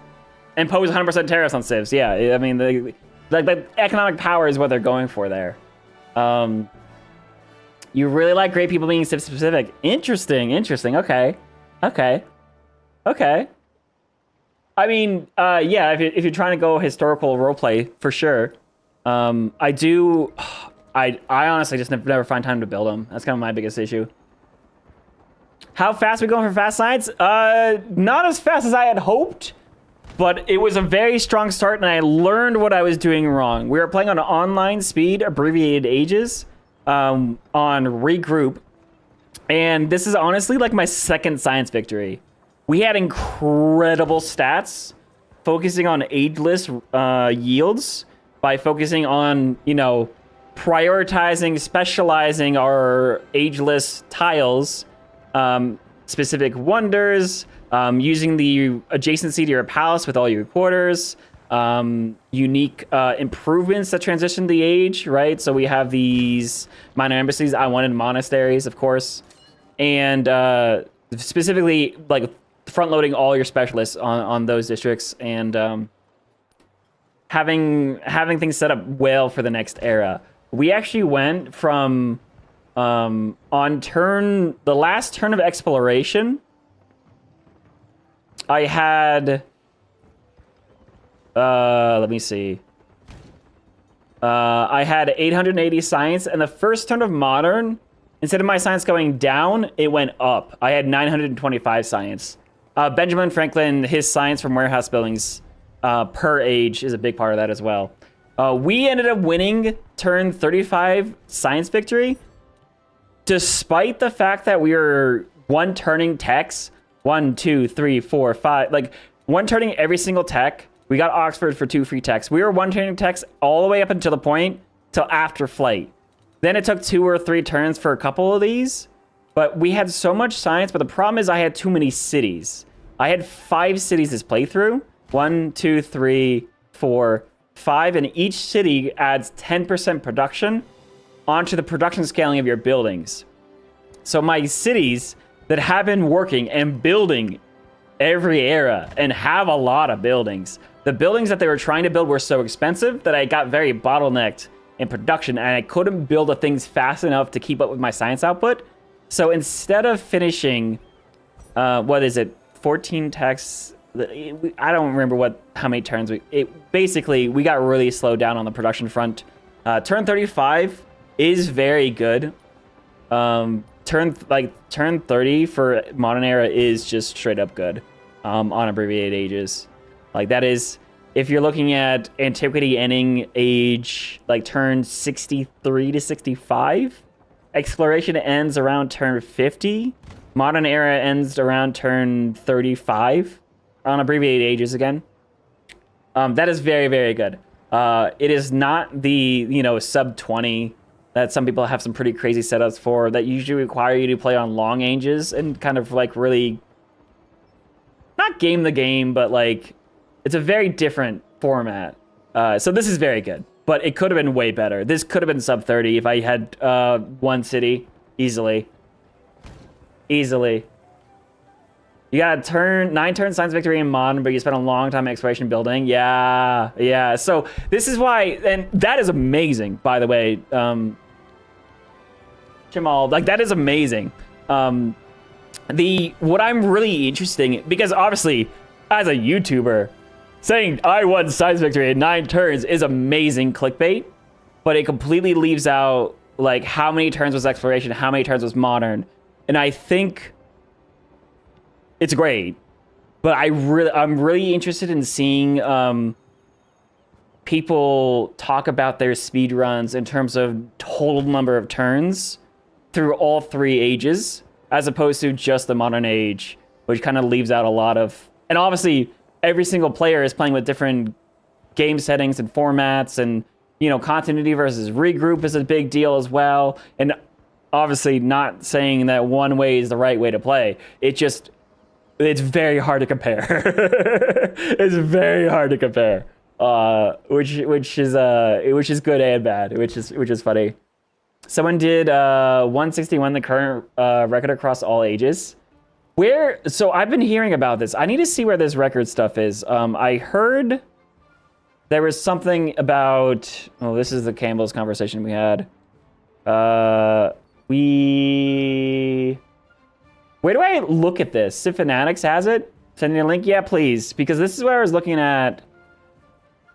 Though I was confused here. 197 turns. Please send that to me. I would love to see it. Civ 7. Is there like a... Do we have an official like speedrunning form or something? Like a Minecraft like base like version of, because that'd be cool. That's the format Civ Fanatics uses plus abbreviated ages.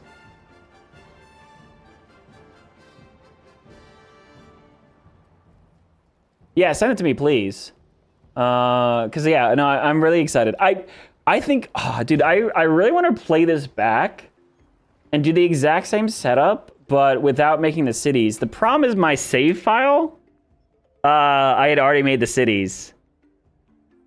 I totally don't have the autosave. Yeah, shoot. All right, well, that's something we're gonna fix for next game. I think this was really, really nice because I got to try, specifically, I tried out Paisley Tree's, or at least that's who I heard it from, strategy to focus on building up all your quarters around your palace in your original capital, and instead of moving your capital somewhere that was less developed, keeping your palace there to keep the science and culture adjacency on the palace from adjacent districts. That was a big deal. Obviously, the unique quarters were great. My biggest mistake was focusing too much on trying to get unique quarters in as many settlements as possible, because I wanted to have more of my madrasa mosque combos in more cities. That's why I had 5 cities, was specifically to build those. But I really should have just settled for 3. And I got a 5th city just because of exploration age, how the resources work. I wanted to kind of pop that city up. But 5 cities, that really slowed down my capital a lot. We went Benjamin Franklin, Assyria, into Abbasid, into Japan as like super strong science production, science and culture, and then science and production again, in terms of base yields for the civs. Abbasid is amazingly busted. I can't believe this tradition is so strong. All buildings receive science adjacency with a city hall and palace. This includes towns. This should not include towns. That is absurd. This town has so much science. And also Abbasid is supposed to be like, you know, focusing on the development of this major city, and the spreading of their religion and their culture, and as well as their science with their madrasas, of course, and that's fantastic. But the fact that you get just so much free science on warehouse buildings in random towns is kind of absurd. And it's a tradition, so it doesn't go away. So it's Abbasid is so good. So good. The fun thing about the single player speedrun is you got to plan who's going to full kill to speed up the age, and then that kind of... Oh, interesting. Interesting. Oh, also that also takes into fact war, right? Those speedruns. And we did a no war run because I was trying to focus on my sim. Which obviously, like, there's no right way to play, but in terms of if you're trying, it's a different format. If you set them up as modern age urban centers, you can get benefit from the specialists in modern. Modern age urban centers. Oh, right, you dump a bunch of specialists in exploration age, and then you leave them as cities urban center style. Yeah, so that's something I was doing in the past, and I didn't do it this game, and I miss it. Because urban center, reducing your maintenance is such a big deal in your non-overbuildable... in your out-of-era buildings that you can no longer build over, right? Because it's not a city. You can buy some stuff, but also being able to buy the tier 1 buildings to get some yield back too. Especially because, as we found out, things like the... You know, +1 science to all science buildings does not apply to out-of-era buildings. Currently trying Tonga to opposites, so hopefully Japan. Dude, Tonga, I still need to play. There's so much fun though. There's so much fun.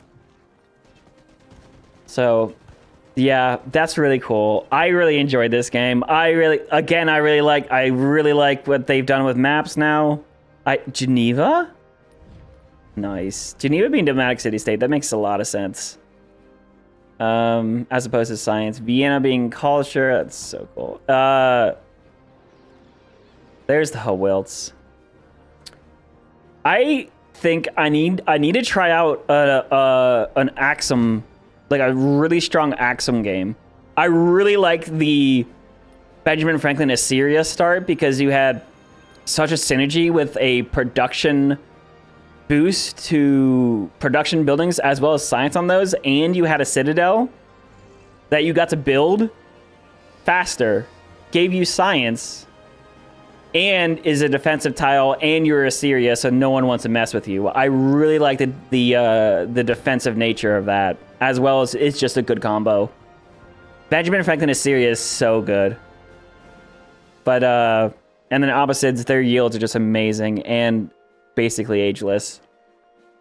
But yeah, I want to try a really good Hawilt game. I want to try... Oh, there's so much I want to try. But tech is so... Production is king. Tech is second. Gold is glorious. Culture is not important. Not nearly as much as it used to be.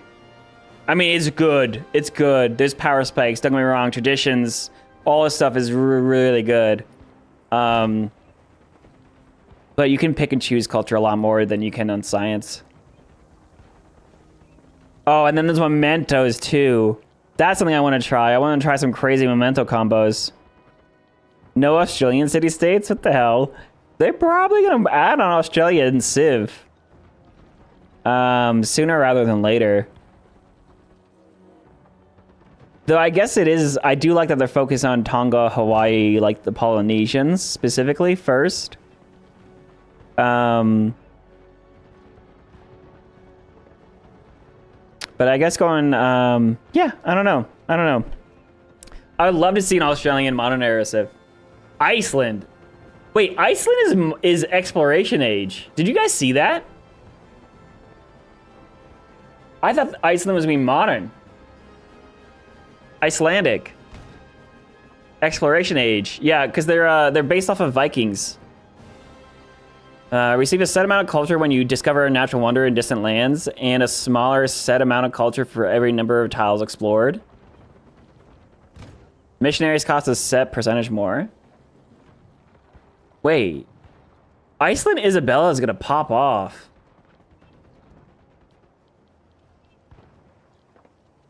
Interesting.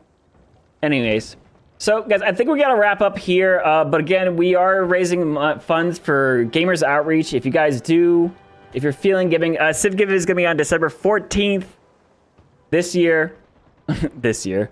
December 14th, 8 content creators playing a really big game, multiplayer game of Civilization 7, raising money for the kids. Someone may die. Last year it was me. Last year was a few people. Actually, a lot of people died last year. A lot of people died last year. But if you guys are feeling giving, Gamers That Rich provides video game consoles at children's hospitals. All the information there in the YouTube description as well. But guys, I really enjoyed tonight. I really enjoyed this game. I really enjoy where Firaxis is going with Civ 7. It is leagues better than where we were at launch. I enjoyed the game at launch. Obviously, its launch went very poorly, objectively speaking, though. So, I'm excited. I'm going to hyperfixate on this game for the next 3 weeks until CivGive, and we're going to have a great time.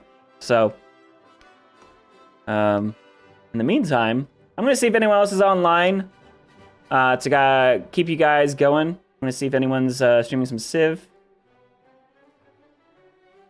I'm not seeing too much.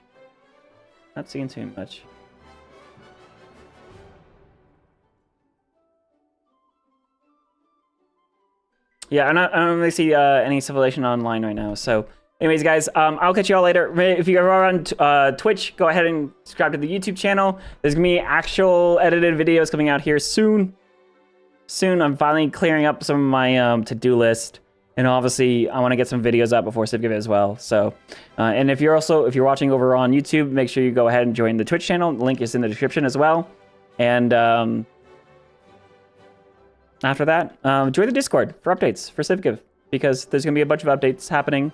It's going to be the easiest place to track everything. And in the meantime, I'll see you guys all later. Good night, guys. Thanks for hanging out. And if you're on YouTube, hi from the past. Bye.